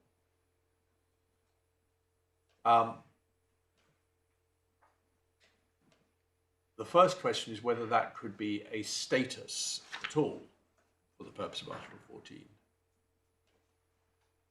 You don't have to commit yourself to this. It's not what this case is about, but it's helpful to me just to have any thoughts you may have about that. It could be said, well, look, no, that's just a vicissitude of life. It's people's earnings will go up and down during a 3-year period, inevitably. You'll always be able to point to something that, if only it hadn't happened, you would have been earning more, and say you're discriminating against me by not, by using this as the measure, because I'm in a different position from people to whom this thing hadn't happened, and you ought to that ought to have been reflected. And your conceptual weapon against that is purely justification, but you'd be fine if it was something trivial. Yes, it's not my case, but it is possible to think of other ways in which the ATP can impact on someone for a reason very closely related to a protected characteristic. Well, you could say, for example, caring responsibilities for a parent will typically, not universally, but typically be discharged by a woman rather than by a man. So that could be indirectly. And again, I come back to justification on that. Yeah. And can I? Yes. Okay. Thank you. I'm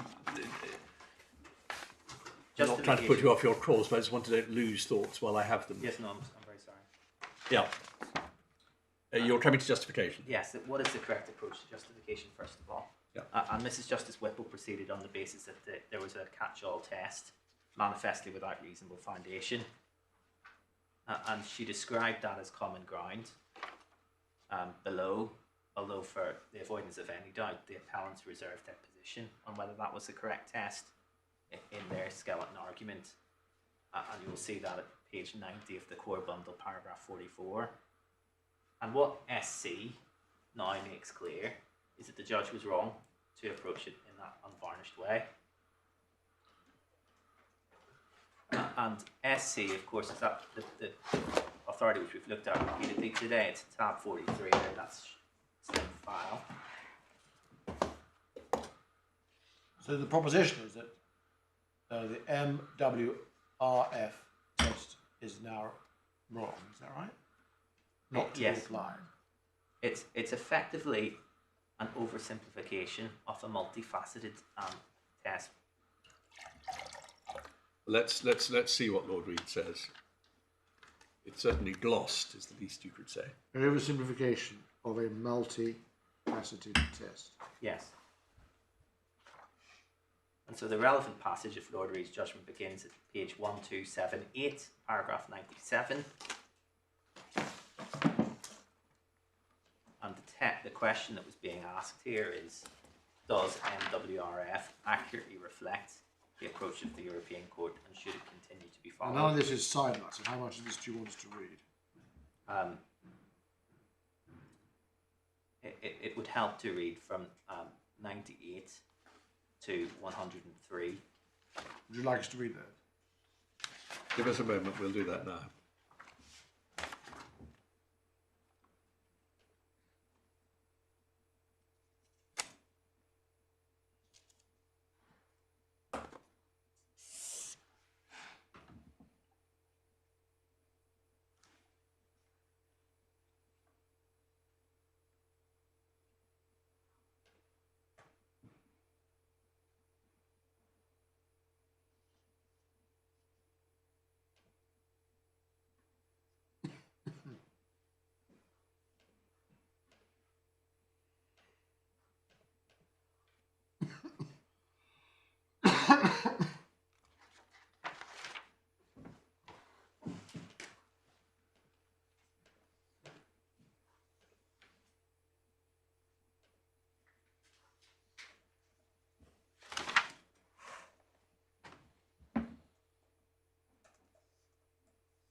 I've read 103, is that what you Yeah. said? Yes, I'm very grateful. So effectively, to summarise then, manifesting without reasonable foundation isn't the test. There are a range of factors which tend to heighten or lower the intensity of the review. And the first factor, which is developed at paragraphs 100 to 103. So do you say it was the test, but there are a number of factors, or it's not the test? It's not the test. In a sense, we should have read 97 as the intro and the heading. Yes. Sorry. And indeed, in a sense, the passage you made us read doesn't even talk about manifesting without Doesn't. reasonable That's right. foundation at all. But I then, I see why you chose that particular section of paragraphs. We can't read the whole thing in court, but I think we will certainly Yes, the whole. read up to. Well, truthfully, I think we really have to read at least up to 116, which deals with the court's approach. But speaking for myself, I will also read more thoroughly than I have before, really the whole of the next passage, which up to 142, Well, which really looks more carefully at the case law. Yes. well, I mean, I was looking for the phrase, NWRF phrase, and it didn't appear in the passage that you asked us to read. Then I see that at page paragraph 115, we have a summary of the court's approach to justification. Yes. And then, immediately below 117, the court's approach in cases under Article 14, where it has used the phrase NWRF, is consistent with the foregoing points. So where do we find the authority for the proposition that you put, that it's not the test? Maybe that's as far as I've got, so I'm asking for your help on that. Can I take it? Yes, I was trying to take it in stages. The first stage is that the correct approach to justification is a multifaceted approach in which there are factors which heighten the intensity of the review and factors which lower the intensity of the review. And that's what we've seen from the passage which I've just invited the court to look at. Factors.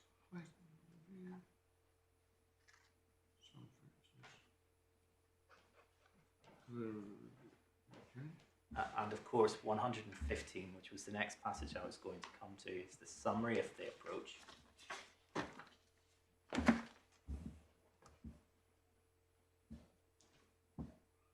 And so the first factor in paragraph 115 is some categories of discrimination are particularly serious. Another factor is that a wide margin is usually allowed to the state in measures of economic and social strategy. And then we can see the other factors at 3, 4, and 5. Can I take those two factors first of all in my analysis of the correct test for justification? So the first factor is that a heightened level of review is appropriate where you're in a core or a suspect category. And this is why I asked the court to look at paragraphs 100 to 103 in particular. Because at 103, the reason for that is explained by Lord Reid as linking grounds of differences to problems of stereotyping, stigma, and social exclusion. And we say that maternity is a classic example of that. Indeed, it's our submission that Mrs. Justice Whipple correctly recognised it as such. Because we see it paragraph 70 of her judgment onto the justification part, page 69 of the core bundle. She recognised that this was discrimination on the grounds of a core characteristic. What was the paragraph number from the judgment again? Page 69, paragraph 70. Thank you. But what she then failed to do was to heighten the level of scrutiny as a result of that.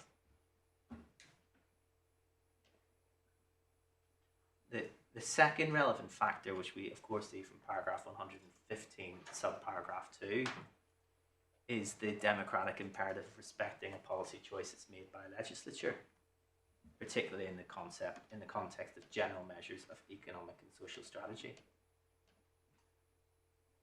And so that's how the MRWF test is often put in Strasbourg. We can see that at 1152.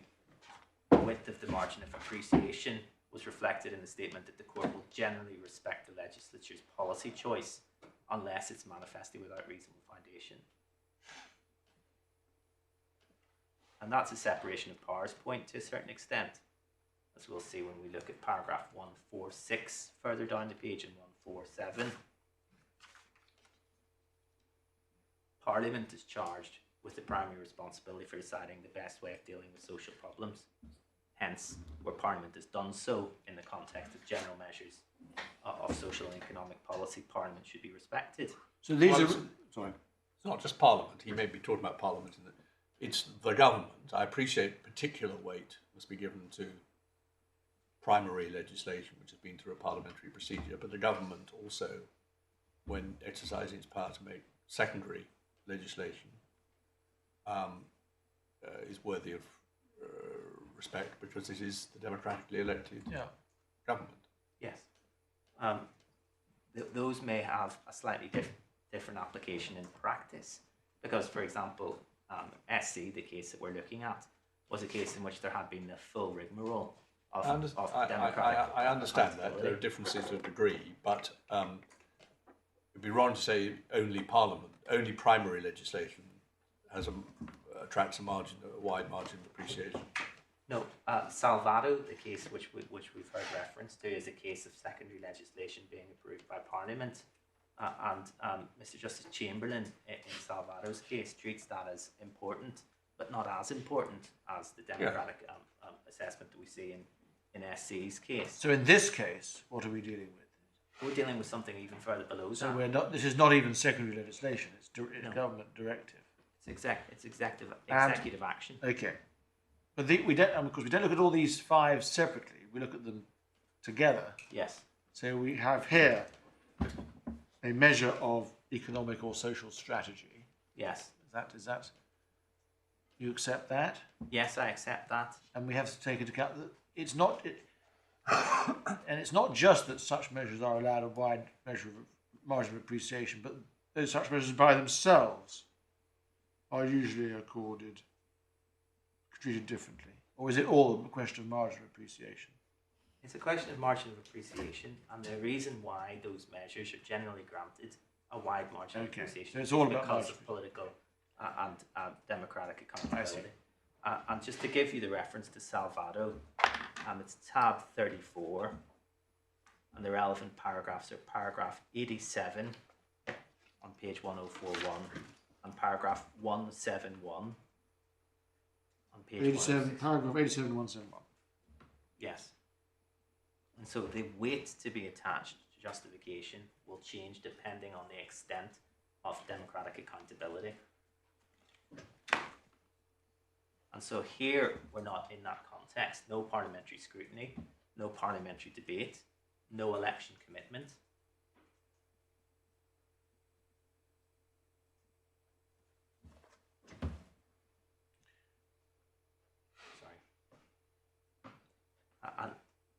Well, I've circled particular circumstances in paragraph 5. Yes. And of course there may be other circumstances, indeed. And obviously, no doubt the government will say, respondents will say, there are very particular circumstances here. Yes. And the very particular circumstances are the need to take emergency action in the context of an unprecedented pandemic, which we recognise and don't shy away from. The simple point that I'm making here is that we aren't in that situation in which the unvarnished MWRF test applies because of the extent of parliamentary scrutiny. I'm just wondering what the most practical way of dealing with this is. You've got limited time. If you don't want to do it this way, say so. We will, I hope, be able over lunch just to read the whole of this section, really right up to, I think ultimately we'll have to read up to paragraph 162. But bits of it can be read much more quickly because he stops every now and then and summarises where he's got to. Yes. But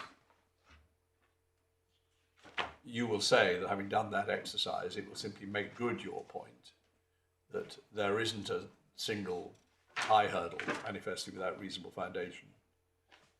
It is a matter of gradations of intensity of review, which are very sensitive to the circumstances, including the ones you particularly drawn to our attention, and no doubt others. Yes. And so is there more I mean, I don't want to rush you, but that's all you need. That's enough for you to say, perhaps for a reason, because SC hadn't yet been decided, Mrs. Justice Whipple took the wrong approach. Yes. Yes. And effectively that's the submission that I make. She ought to have recognised that there were other factors which pointed in different I mean, directions. to some extent she did, because this hasn't come out of the blue. He's drawing together and making a lot clearer threads that were already in the case law. You pointed out yourself, she did, for example, take into account the fact that this was a gender-based discrimination and therefore needed a higher level of justification. But she then discounted that back again by the fact that it was effectively a measure of social economic measure. Yeah. So she perhaps didn't get it totally wrong, but she would have approached it in a rather different way if she'd read all this. Yes, that's my submission. And in terms, the factors which I draw attention to are, number one, that point, we're in a core category here.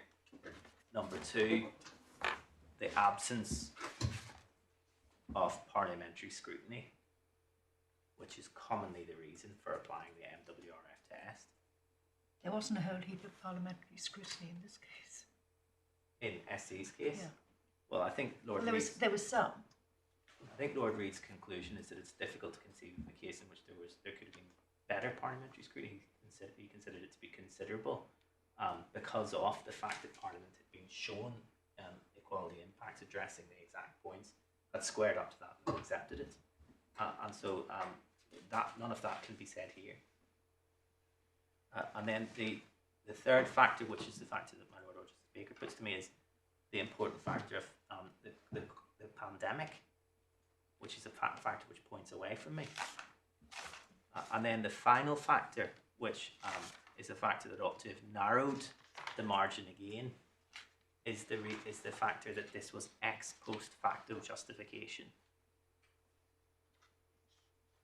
And the proposition that ex post facto justification ought to be treated with greater scrutiny than normal justification is not an unfamiliar concept. It comes from the Belfast City Council and Misbehaving case, which we see in the bundle at tab 8. The relevant passages here are Lady Hale at paragraph 37, Lord Mance at paragraph 46, and Lord Newburger at paragraph 90. But its application to Article 14 is put beyond doubt by the judgment of the Supreme Court in Brewster's case. And here, perhaps I'm indulging in a degree of patriotism, because both Belfast and Brewster are Northern Irish cases. Sorry, you're letting your voice drop slightly. I'm just noticed that I'm only drawing attention to Northern Irish cases all of a sudden. Oh, I see. No, we never crossed my mind. The Brewster case is at tab 16. And your proposition about Brewster was Where justification is ex post facto, it needs to be treated more strictly. and why is a particular example of this, is it? Yes. And particularly in an Article 14 context, Yes. whereas I think Thank you, misbehaving that's was an Article 8 context. Article 10 context. Article 10, all right. Particularly important. Article And so it's 14 is Brewster. Are you going to show us Brewster or just tap? yes. Just, I'm going to show it to you now. we have. I do know Brewster. Brewster, the relevant passage begins at 381. This is tab 16. Tab 16. Yes.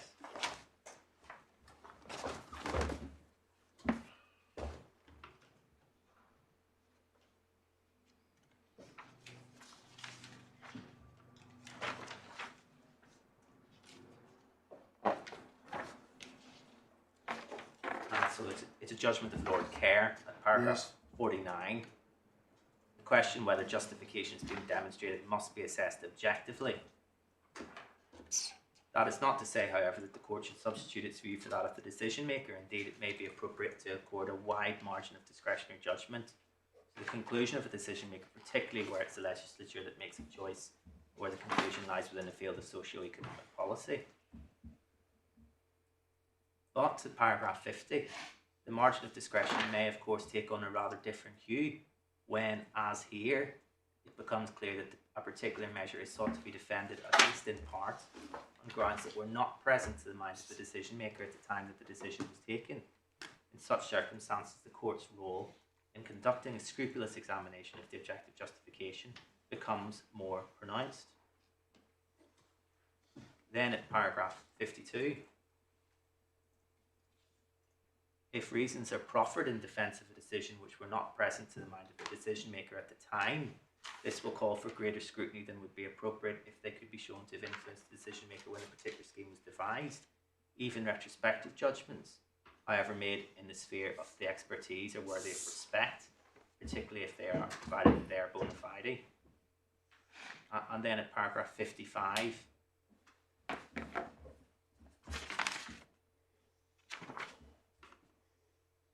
the manifestly without reasonable foundation test may require adjustment to cater for the situation where the proffered reasons are the result of deliberation after the decision has been taken.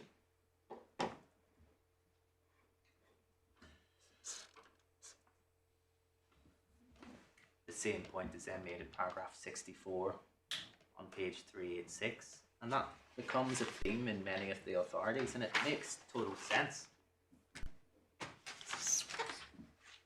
It makes sense because if the decision maker failed to square up to the discriminatory consequences of a measure at the time, then the evidence won't be there to justify it. In particular, there won't be evidence to assess the comparative effects of applying other criteria. You're going to, at some point, you're going to deal with Mr. Milford's point in his chosen argument that this doesn't arise on the facts. Yes, I'm about to Okay. come to that now. It is difficult to make the point good without going through all of the evidence. But can I put it this way? The court can see in the judgment at paragraphs 24 to 33 the way in which the judge summarises the contemporaneous evidence in respect of the development of the scheme. Yeah, she goes through the various She goes through- iterations of it. She goes through the various ministerial Ministerial briefing notes. briefings, doesn't she? Yes, but I think I may have this. If you don't want to deal with this now, we'll wait till you do. But if you applied a cut-off at the date that the announcement is first made of the broad lines of the scheme on the 26th of March, which is very early indeed, it's only been thinking about it for about a week, it's clear from the ministerial directions that nobody has thought about the impact on your client's group of people at all. However, the scheme doesn't take effect from March. It's only finally announced in, whenever it is, June? 30th of April. 30th of April, yes, sorry. So there's another month or 6 weeks. 5 weeks. And during that time, there is further ministerial directions. And during that time, the point is unquestionably focused on. Now, you may say it's not focused on in a great deal of detail, but it is appreciated that this is a group who will lose out on this approach, even if nobody's tried to work out by how much, or the size of the group. And surely we should be looking, and there was plenty of time to make changes between the first announcement, not plenty of time, there was time between, and some changes were made between the announcement in March and the actual development of the scheme in, Yes. announcement of the scheme in the end of April. So that the idea that this element had not been thought about in that time that simply doesn't stand up, does it? You may say it wasn't thought about in much detail. Clearly nothing was. This was a very broad brush approach. Well, I think on the contrary, there is a lot of detail, and the submission which I will make is Good, okay. is a simple one. You rely on... It's my fault for you deal with it now if you want to. If not, I'll shut up and you'll come to it. You're going to rely on Of the course. changes that were made to bolster Yes. your case, aren't you? Yes, I am. But the short point that I'm making at this stage is the judge relies on 5 reasons of justification. And those are the 5 reasons which are set out in the respondent's skeleton argument and in Ms. Cantor's witness statement. And when one looks at the contemporaneous briefing notes, those 5 reasons were not present. Yeah, but they weren't absent either. They were We just don't know. Most of them are pretty obvious common sense. I will take some persuading that the broad points made in those 5 points weren't part of what made the Chancellor decide not to go down this route. on the 30th of April. The fact that you can't point to a bit of paper in which they were articulated is still very different from a case like Brewster, where the points hadn't even been thought about. You say they weren't thought about, they're only thought about afterwards, and you're trying to defend the measure. Here, the position is much more likely to be, isn't it? They were thought about at the time, but they weren't neatly written down because of the haste with which all this was done. The submission which I'm going to come to now, which is my final submission, Okay. I'll deal with it quickly, is that, in fact, different reasons were given for the failure. Okay. Well, then I may simply have misunderstood. That's the submission which I'm making. And what we see, for the purpose of this part of the argument, are these ex post facto reasons or not? The answer is yes, because those 5 reasons. Okay, if you make that good, then that's fine. And the consequences of that are also important, because the alternatives which we are now seeking to advocate weren't costed, and so that hampers the judge's ability, or ought to hamper the judge's ability, to properly assess these. And the reference there is Ms. Cantor's witness statement. Sorry, are you trailing the point, or are you now making it? I'm making the So we better go I'm to making that. the ex post facto point squarely Yes. now. Yep. And I'm going to now, as soon as I've made it, turn to justification on the No merits. problem in that case. But if you're referring to Ms. Cantor's witness statement, I'd like to see the passage you have in Yes, mind. I'd be grateful if you could turn it up. Supplemental. Supplemental, page 162.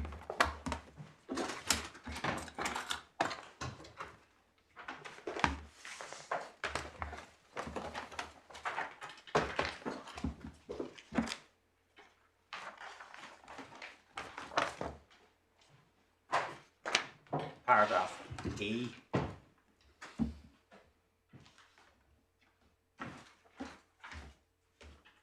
No costings were done for the alternative models proposed at the time. Mr. Hakon, Or should we read what her excuse? However, it is a she, is it? This is Miss Cantor. yes, she effectively says it's plain. And Mr. Hakon makes the same point in his witness statement, and the reference here is 223, paragraph 32.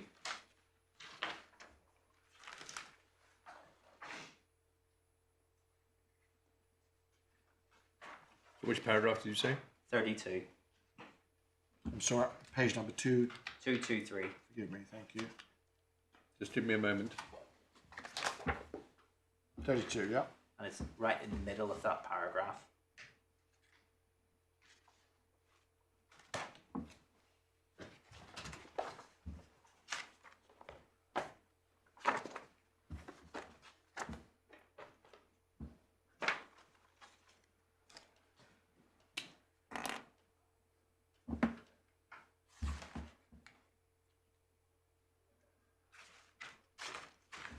Words. Well, yes, all right, okay. And so effectively, that this is the detriment that we are faced with by reason of the failure to square up to this at the time, is that the evidence in terms of cost isn't there. And all the submission which I make in general on this is that this ought to have narrowed the margin of appreciation in terms of justification.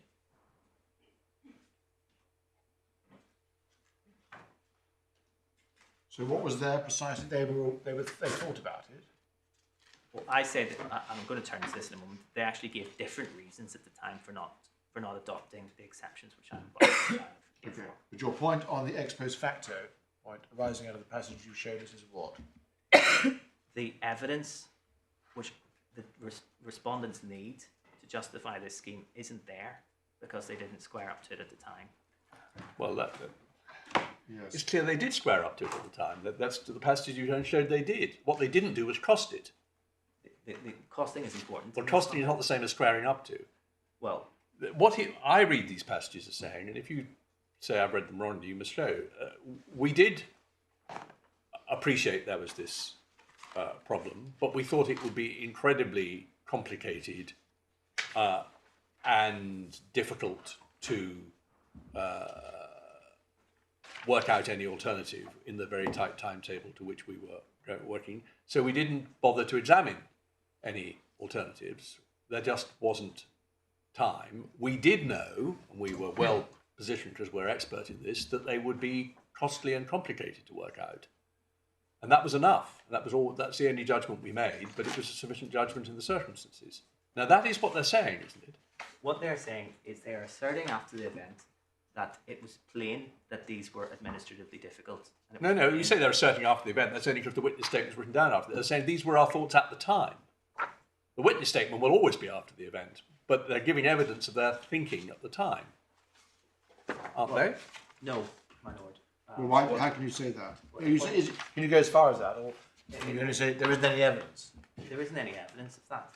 But if I need to look at what Mr. Haycon says there at page 223, paragraph 32, he says it would require a fundamentally different and more complex IT and administrative infrastructure with substantial additional delay and cost involved in its creation. We did not cost an alternative solution, as the primary objective was to deliver a solution and make payments by June. However, it was plain even at that time. Well, that was the bit I had. It was plain even at that time. Yeah. And the question is the extent to which that was actually realistically in the minds of the decision makers at the time. Oh, I thought if we're, I absolutely have got your point about they didn't do the numbers, but the idea that people like Mr. Haycon are not able and don't have as part of their whole mindset a clear understanding of what you can and can't do within 3 weeks is absurd. They're bound to have all this absolutely in their mind, even if they don't have to articulate it, because it's so obvious to them. It may be obvious, but the problem which I'm seeking to draw the court's attention to is the absence of evidence that flows from the absence of consideration. Well, that's a different point. Well, that's the point. The Brewster point is that you look jolly hard when people, after the event, come up with an explanation which it is clear was not their thinking at the time. Here, we have clear evidence about what their thinking, in a broad sense, was at the time. You're perfectly entitled to say their thinking wasn't very detailed, but they explain why it wasn't very detailed. Yes. But we're not in Brewster territory here. You can make a different point, which is the one I think you're making, which is because they didn't do it at the time, we can't. None of us know how expensive it would have been to pursue the alternatives because nobody worked it out at the time and nobody's worked it out since. But that's not quite the same point, and it's not as big a point as the Brewster point. Can I explain myself in this way? The point that my lord has just put to me is the point that I'm making now. The Brewster point is also a point which I'm making, which I'm going to explore when we look at the merits of the justification argument, because my submission will be that these were not, in fact, the contemporaneous reasons. I see. Well, perhaps we've got into a complication by your going to the evidence Yes. just for a small point. Not. Yes, Why don't you go to the contemporaneous reasons and then develop your argument from those? I'm very grateful. Right. And so where we start here is the ministerial briefing notes. And they begin in the supplemental bundle at page 2.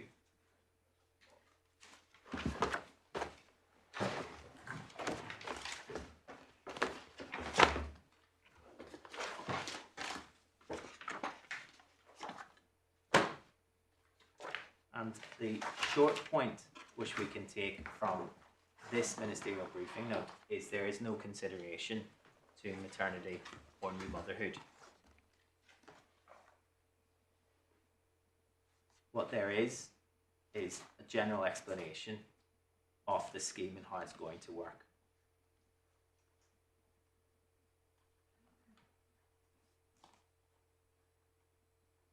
The second ministerial briefing note is the note of the 24th of March, which begins on page 28.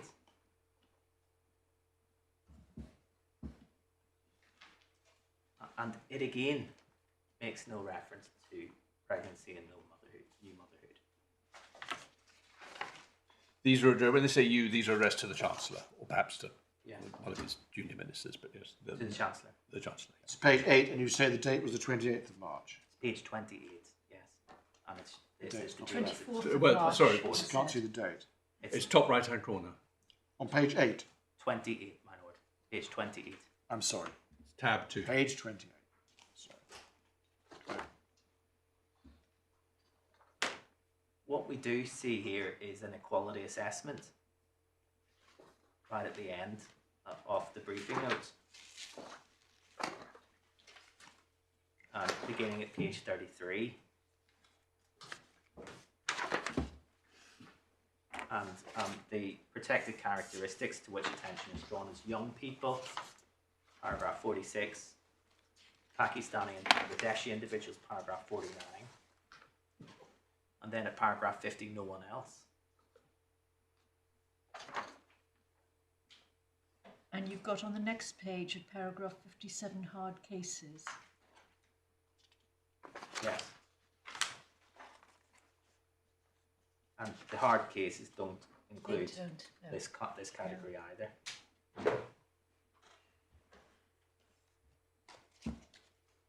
And all of this is important because by this stage, if one looks back at page 30, the effective decision to move towards ATP as the proxy had already been taken.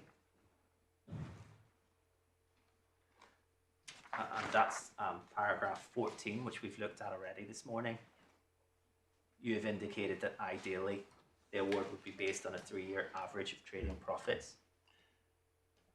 What's the para, sorry? 14, Page 30. page Yeah. 30. On paragraph 50, just to go back to that for a second, they actually assert we don't think female individuals are any more or less likely to meet the eligibility conditions than males. So they do make an assertion there about its impact on women. On women, but no consideration of this category.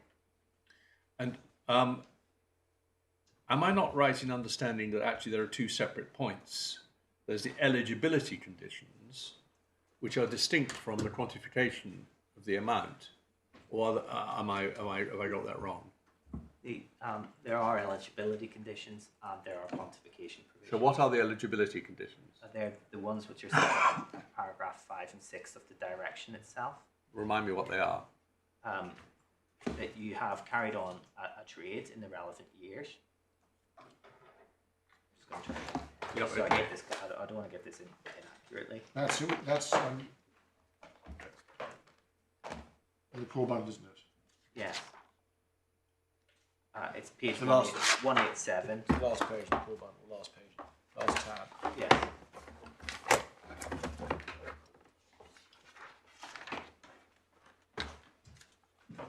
It's paragraph 4 on page 187.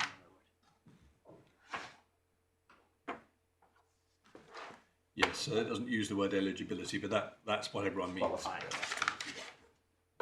Hang on.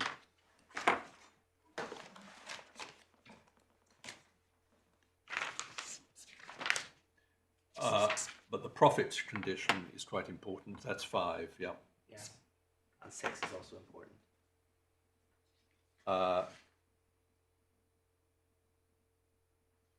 That effectively means that if your profit's over 50,000, you don't qualify. It's much more complicated than that, but the profits condition is simply it's a cut-off, it's a ceiling or Yes. floor. Yeah.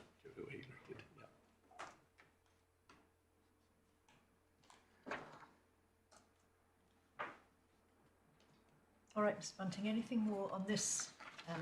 No, the third briefing note then, my lady, begins at page 38 of the supplemental bundle. And the date of this one is the 25th of March. They were working quickly, Mr. Bunting. Yes.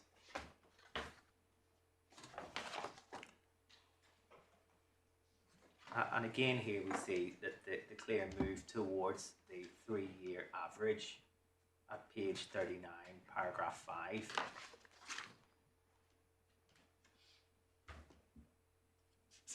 And again the same submission applies. The decision is effectively being taken to use that approach without still any consideration being given to the impact of that on this category of applicant. The reason I was being fussy about this is there is no complaint as such, is there, in your this claim about eligibility criteria? The claim is about quantification. Yes.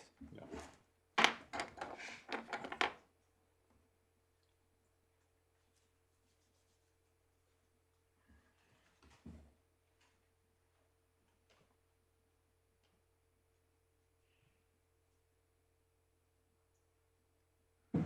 And they do, for example, in paragraph 8, identify certain hard cases and give consideration to them. Yes, they do.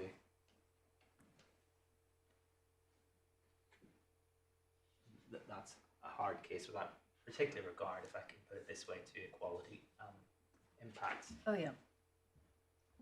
Another hard case which is squared up to is the loan charge, and we can see this at paragraphs 11 and 12 on the next page.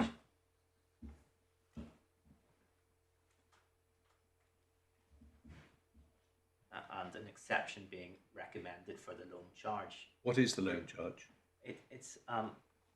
It's described very helpfully by Ms. Cantor in her witness statement. Just give me the reference. It's paragraph 66 and 67 on page 151 of the supplemental bundle. Thank you. Don't worry, I'll read that over lunch. So what one is seeing, for example, in paragraphs 7 to 9, is consideration being given to some cases where the impact could be, let's say, difficult. Yes.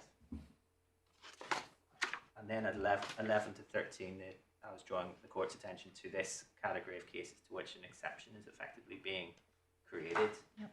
We recommend that they're eligible based on an average of 2 years' profits rather than 3. John, where were you reading from then? Paragraph 12. Thank you.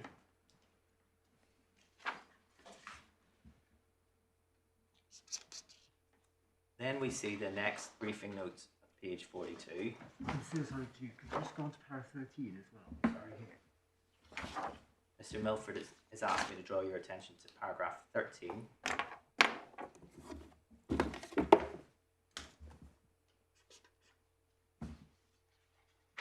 And so the value of your grant is not, in a loan charge case, it's not decided. Your 1819 tax return is ignored for the value of your grant. Because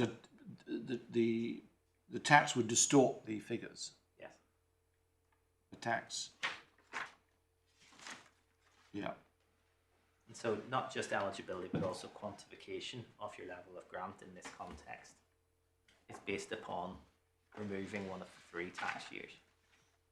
And that's what I mean when I trailed the submission earlier, that exceptions are made for certain categories of cases, and that exception is assessed as being workable.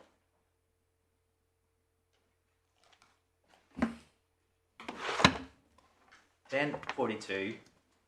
Hang on 1 second. So now we're on the 2nd of April. Yes. So then we're now post-announcement, but pre-scheme. Yes. Yeah. And it's here for the first time that we see the issues of caring for young children being addressed as an issue. And it begins at paragraph 12 on page 43.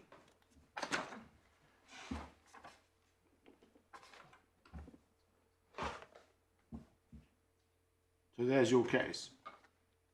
Yes, and again, this is one of the points which is put to me, we're working at speed. Nevertheless, notwithstanding the speed with which people were working, the decision makers were having their attention drawn to this specific category of applicant.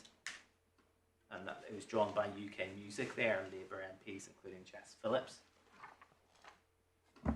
Was there a consultation process going on alongside? No. So these were these were just comments that were received. Yes. Without a consultation. Presumably what happened was once the announcement, maybe even before, but certainly once the announcement was made on the 26th of March, people started commenting, even without a formal consultation, including Yes. most obviously MPs. And MPs who were encouraged to do so by effective campaigners. Oh, of such as course. Ms. Brearley, who sits behind me, who runs the campaigning organisation, which is the First Appellant. They would, as soon as this was announced in March, people were saying, what about young... They decide which MPs to write to. Yes. Yeah. And so then those MPs are able to draw those concerns to the attention of the decision Yes. makers. And the reason why that category of cases is discounted as a category of cases is because that would impact all partial earnings. Should we read 12? Because this is 12. Yes. Where do they consider the representations? 12? 12 to 18. Should we read all that Yes, now? please. Well, you can read it at lunch if that's easier. 12 I to think I'm 18. going to cast my eye over it now because this really is important. Yes, it is.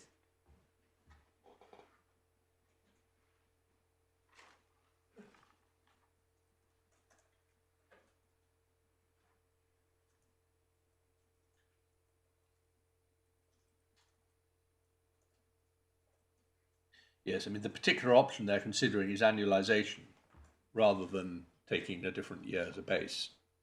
Yes. Of course, taking a different year as a base, you might have had a baby in that year as well. Yes. There's 3 years you can choose from. And we can see that in the loan charge category, you can choose only 2 or 1 of those years. Sorry. Yeah, okay. But that's right, is it? This section is only considering annualisation, so taking, say, 6 months and doubling it. Yeah. Yes. And that's discounted for the reasons which are given. Number 1 at paragraph 13, because that might impact on seasonal traders, which obviously is a group which is totally distinct from the category that we're looking at. Yes, I must say I thought 2 was probably the main one, which is sorry, the second one, para 14.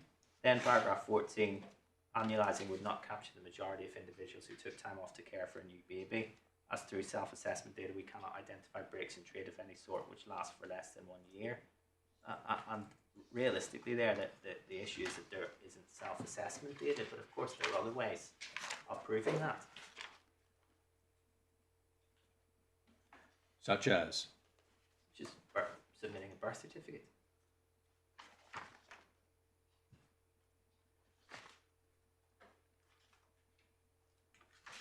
Or receipt of maternity benefit. Yes. So that, yes. And in fact, for the group as you've defined it, receipt of maternity benefit would be a more accurate, would be, because you might have submitting a birth certificate, but for peculiar reasons you weren't suffering any, you weren't taking time off. Yes. But, yeah. Then we can see that at paragraph 15, there might be hard cases, and the example there is again the seasonal trading of only trading for 3 months of the year. Again, that's not a relevant consideration because we're looking here at maternity as a category. And then paragraph 16, well, if you do it here, then you're going to depart from the ATP's approach in general. And so realistically, none of those reasons grapple with the specific problem which is posed to new mothers. Well, I don't quite see what you mean. They are grappling with it. You may not think they give good reasons, but that's exactly what they're doing. They're not looking. They're saying there's a problem for new mothers, but we can't find a good way of addressing it. But we're discounting it because it affects everyone rather than because it just affects you. We're not going to make an exception for you because then. But this is how all bright line rules work in this way. They obviously attach a lot of importance to the principle of using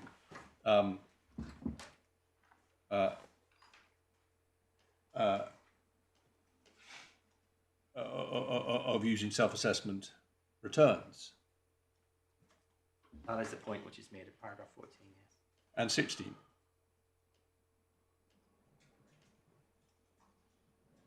Anyway, let's carry on. And so, again, what the point that I'm making here is that the 5 justifications that the judge relies on aren't present here. What about paragraph 18? Does that apply to you?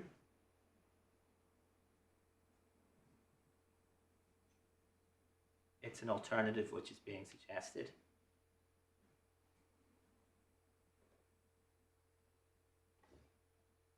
And it's being discounted because it would be considered as unfair for people who started trading in 2018-19. So again, not really grappling with the specific context that we are in.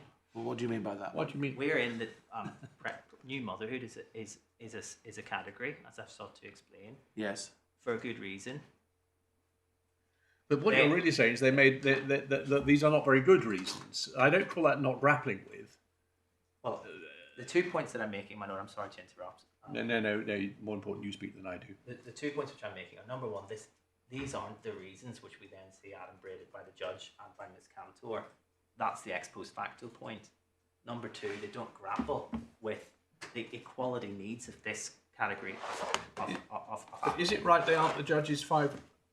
One of them is, surely, one of them is the importance of sticking to the actual returns. That's and the complication of moving away from anything. In a sense, all of the judge's 5 reasons, or most of them, spin off the central point.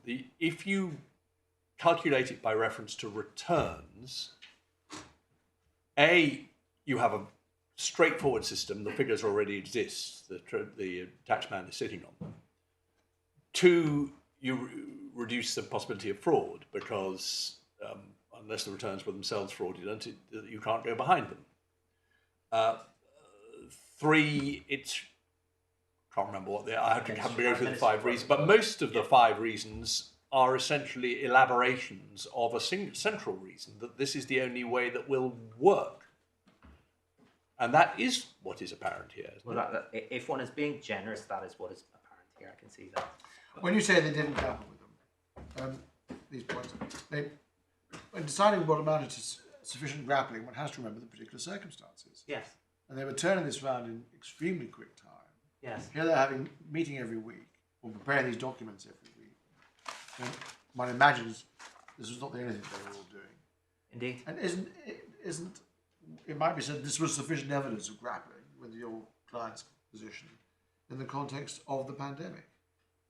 That might be said, and for the avoidance of doubt, this is not the submission that I'm making. No, I'm trying to set out what in my submission were the real reasons for not making an exception for this category of applicant. Well, these were real reasons for not annualising. Yes. But of course, you're saying annualisation wasn't the only way of doing it. Yes. Now, I'm just worried about time. It's the clock's not working, but it's 5 to 1. I doubt if you're going to finish your submissions in 5 minutes. How much longer do you think you're going to need? I think I'm probably going to need about another 10 or 15 minutes. Oh, really? Well, I'm very impressed. I'll have a word with my lord and my lady whether we will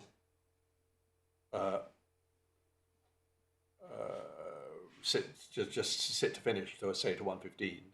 Yes. That might be cleaner, mightn't it? Yeah, Why don't we do that? We will start getting pretty antsy if you are not finished by 1:15. I'm quite antsy myself, my lord. The 5th ministerial briefing note, which is the last one before the decision was announced. Okay, well, just knock off. So, what's your final point is on this one?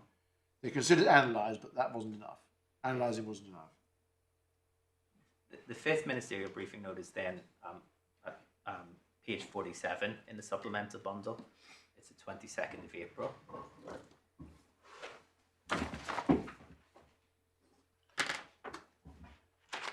This is 3 weeks later.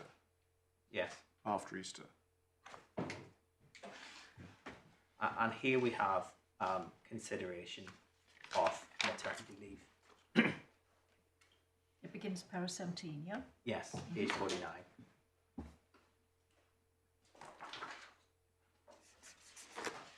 And so 3 specific issues are raised about maternity leave. And they're paragraph 18. The first is whether or not people who are currently on maternity leave will be unable to show that their trade has been adversely affected by coronavirus. And the short answer to that is that at paragraph 19, that it was considered that guidance would be the answer to that, and that's actually what happened. The second impact of paragraph 18 is a trader who was on maternity leave for the whole of 2018-19 and so didn't file a tax return in that year. They wouldn't be eligible at all, and that's what's answered by the second iteration of the scheme later in July. The third is the issue in this appeal. A trader who took maternity leave during any of the relevant tax years may receive a grant which does not reflect their usual level of trading profit due to the averaging of trading profits. And that issue is dealt with in paragraph 20, subparagraph 3.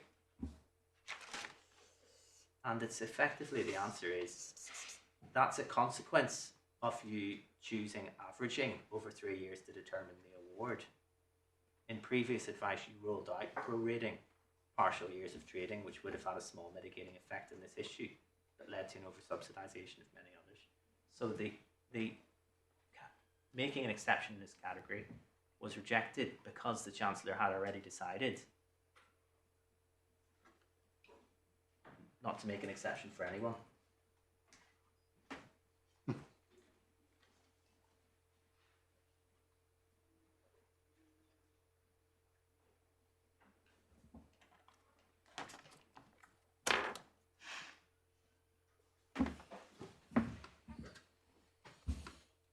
And then at paragraph 21, another alternative is suggested.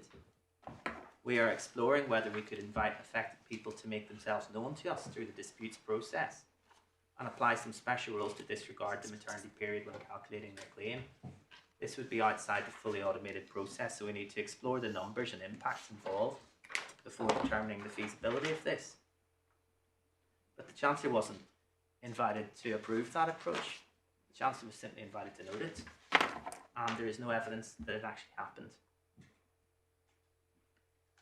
And so those are the reasons on page 49 which are central to this appeal. No exception.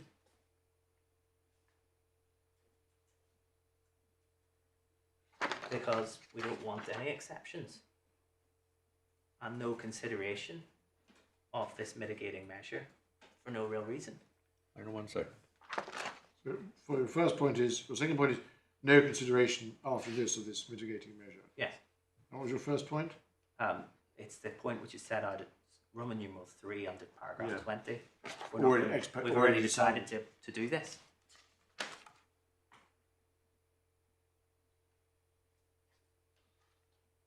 Mr. Bunting, this may be a point for Mr. Milford, but certainly insofar as what is contained in paragraph 21, if there's anything more in the documentation we have, I should be grateful if it could be drawn to the court's attention. Not now, at some point. In my respectful submission, There isn't. there isn't. All right. And so that's the contemporaneous reasons. And it's only if one is being particularly generous in paragraph 12 or 14 of the previous ministerial briefing note that we looked at that we come close to the 5 reasons that the judge had embraced. And that's why the real issue here is, why did the respondent make exceptions for some categories, but not this one?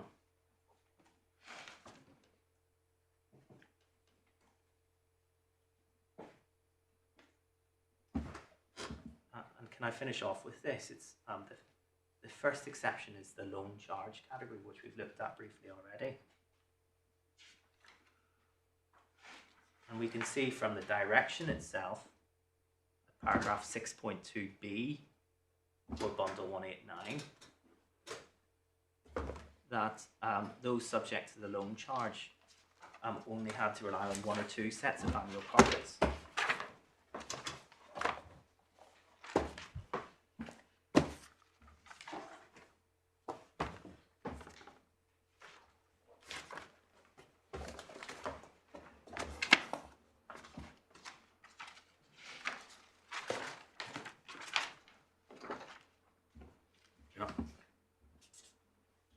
And that was a deliberate choice.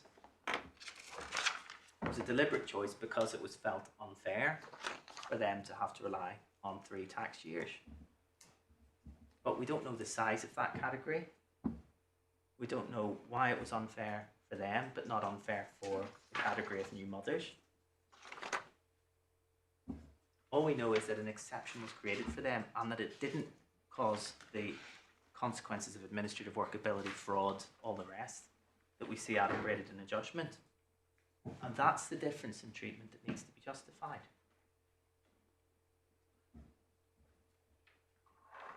So say that again, please. The question which I'm posing rhetorically is, why was it unfair for the loan charge category to be subject to the 3-year ATP. But it was fair for the category of new mothers to be subject to the 3-year ATP. Why was that exception administratively workable, but the exception which we're suggesting administratively unworkable? Could we substitute mothers for loan charge candidates or whatever they are, and have a result which was fair? Yes. We could have had, if you had a child in the 3 tax years, you can discount that tax year. What if you've had what if your pregnancy or maternity has extended over 2 tax years, either because it straddles as with 1 child or because you've had 2 children in 3 years, which is not at all impossible? Indeed, it's a second appellant case, but the impact of that is best presented in the tax returns itself, because that's where you see the impact on the profits. And so where you have an artificially low profit because of that reason in the tax return, you can discount it. Sorry, you're dropping your voice. Sorry, where you have an artificially low tax return for a reason related to maternity, you could discount it, and that's an easily workable solution. So you could, that could obviously that could mean 2 years would be discounted. Yes, and But that's, how would it? But sorry, I thought the loan charge worked simply by saying instead of averaging over 3 years, you only average over 2. I think you can even use just one. Okay.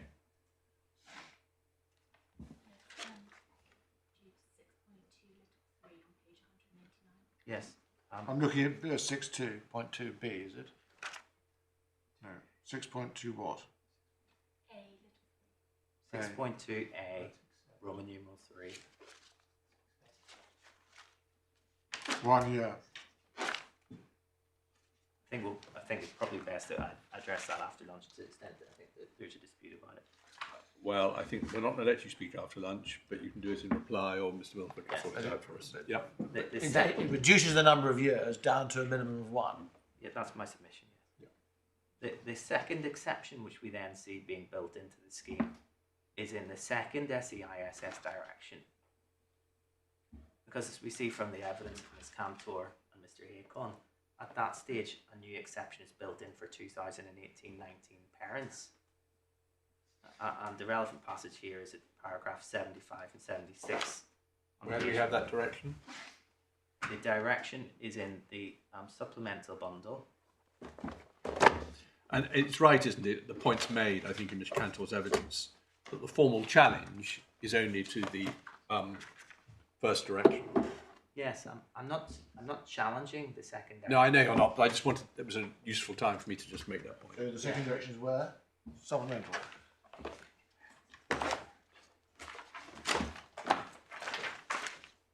Yep. This is exhibited. Yes, it's tab 8, page 62. Oh yes, 62. Thank you. And so, The court will see the explanation for the relevant how it works in paragraphs. The differences in paragraphs 5, essentially, which bring in 2018-19 parents. Sorry, paragraph, page 64. Page 64, paragraph 5. Yes. 5.2 and 5.4. And the explanation for that and how it works is in Max Hakon's witness statement. Supplementary bundle, page 230 and paragraph 62 to 66. And essentially here, 2018-19 parents could provide supporting evidence, which would be, and certain categories of those applications would then be scrutinised more closely through a more manual rather than automatic assessment process. How many persons do we know would fall into this category? It was estimated at the time that it was introduced that 10,000 applicants would fall within this category. And the reference for that is paragraph 76b on page 154 the supplemental bundle. The actual number turned out to be only about 400. Yeah.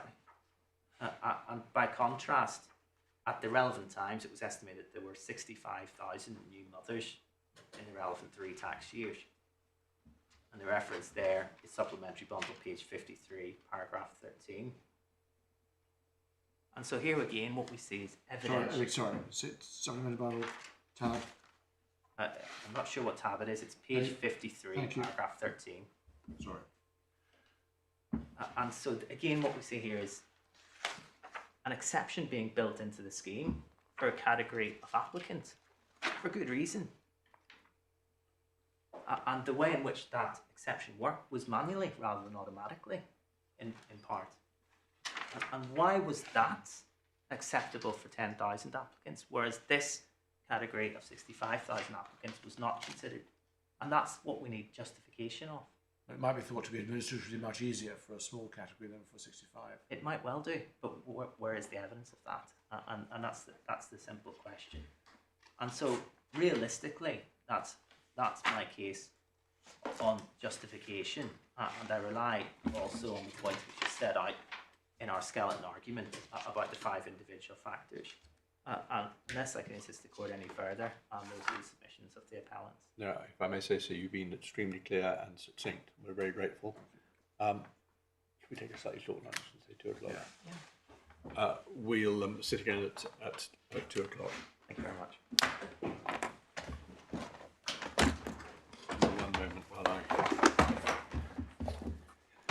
gather all the things we said we'll read over our sandwiches. Let's see.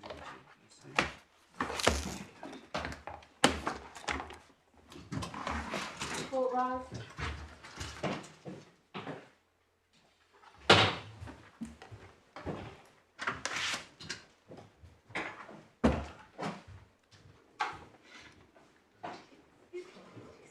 Even though we finished late. I think he wants us to.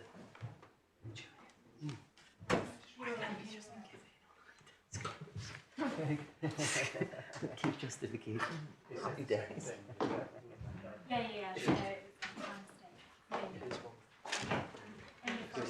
Let's look at it. That's a whole lot of movement.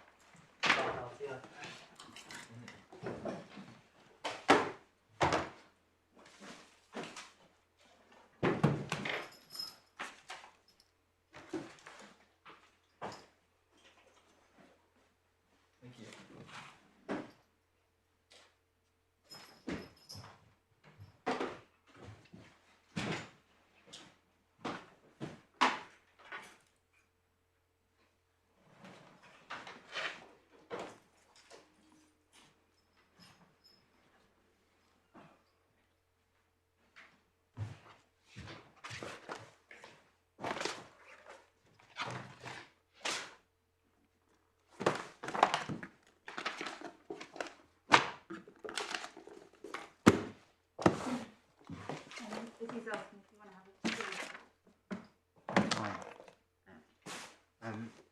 Grab my watch.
Amazing.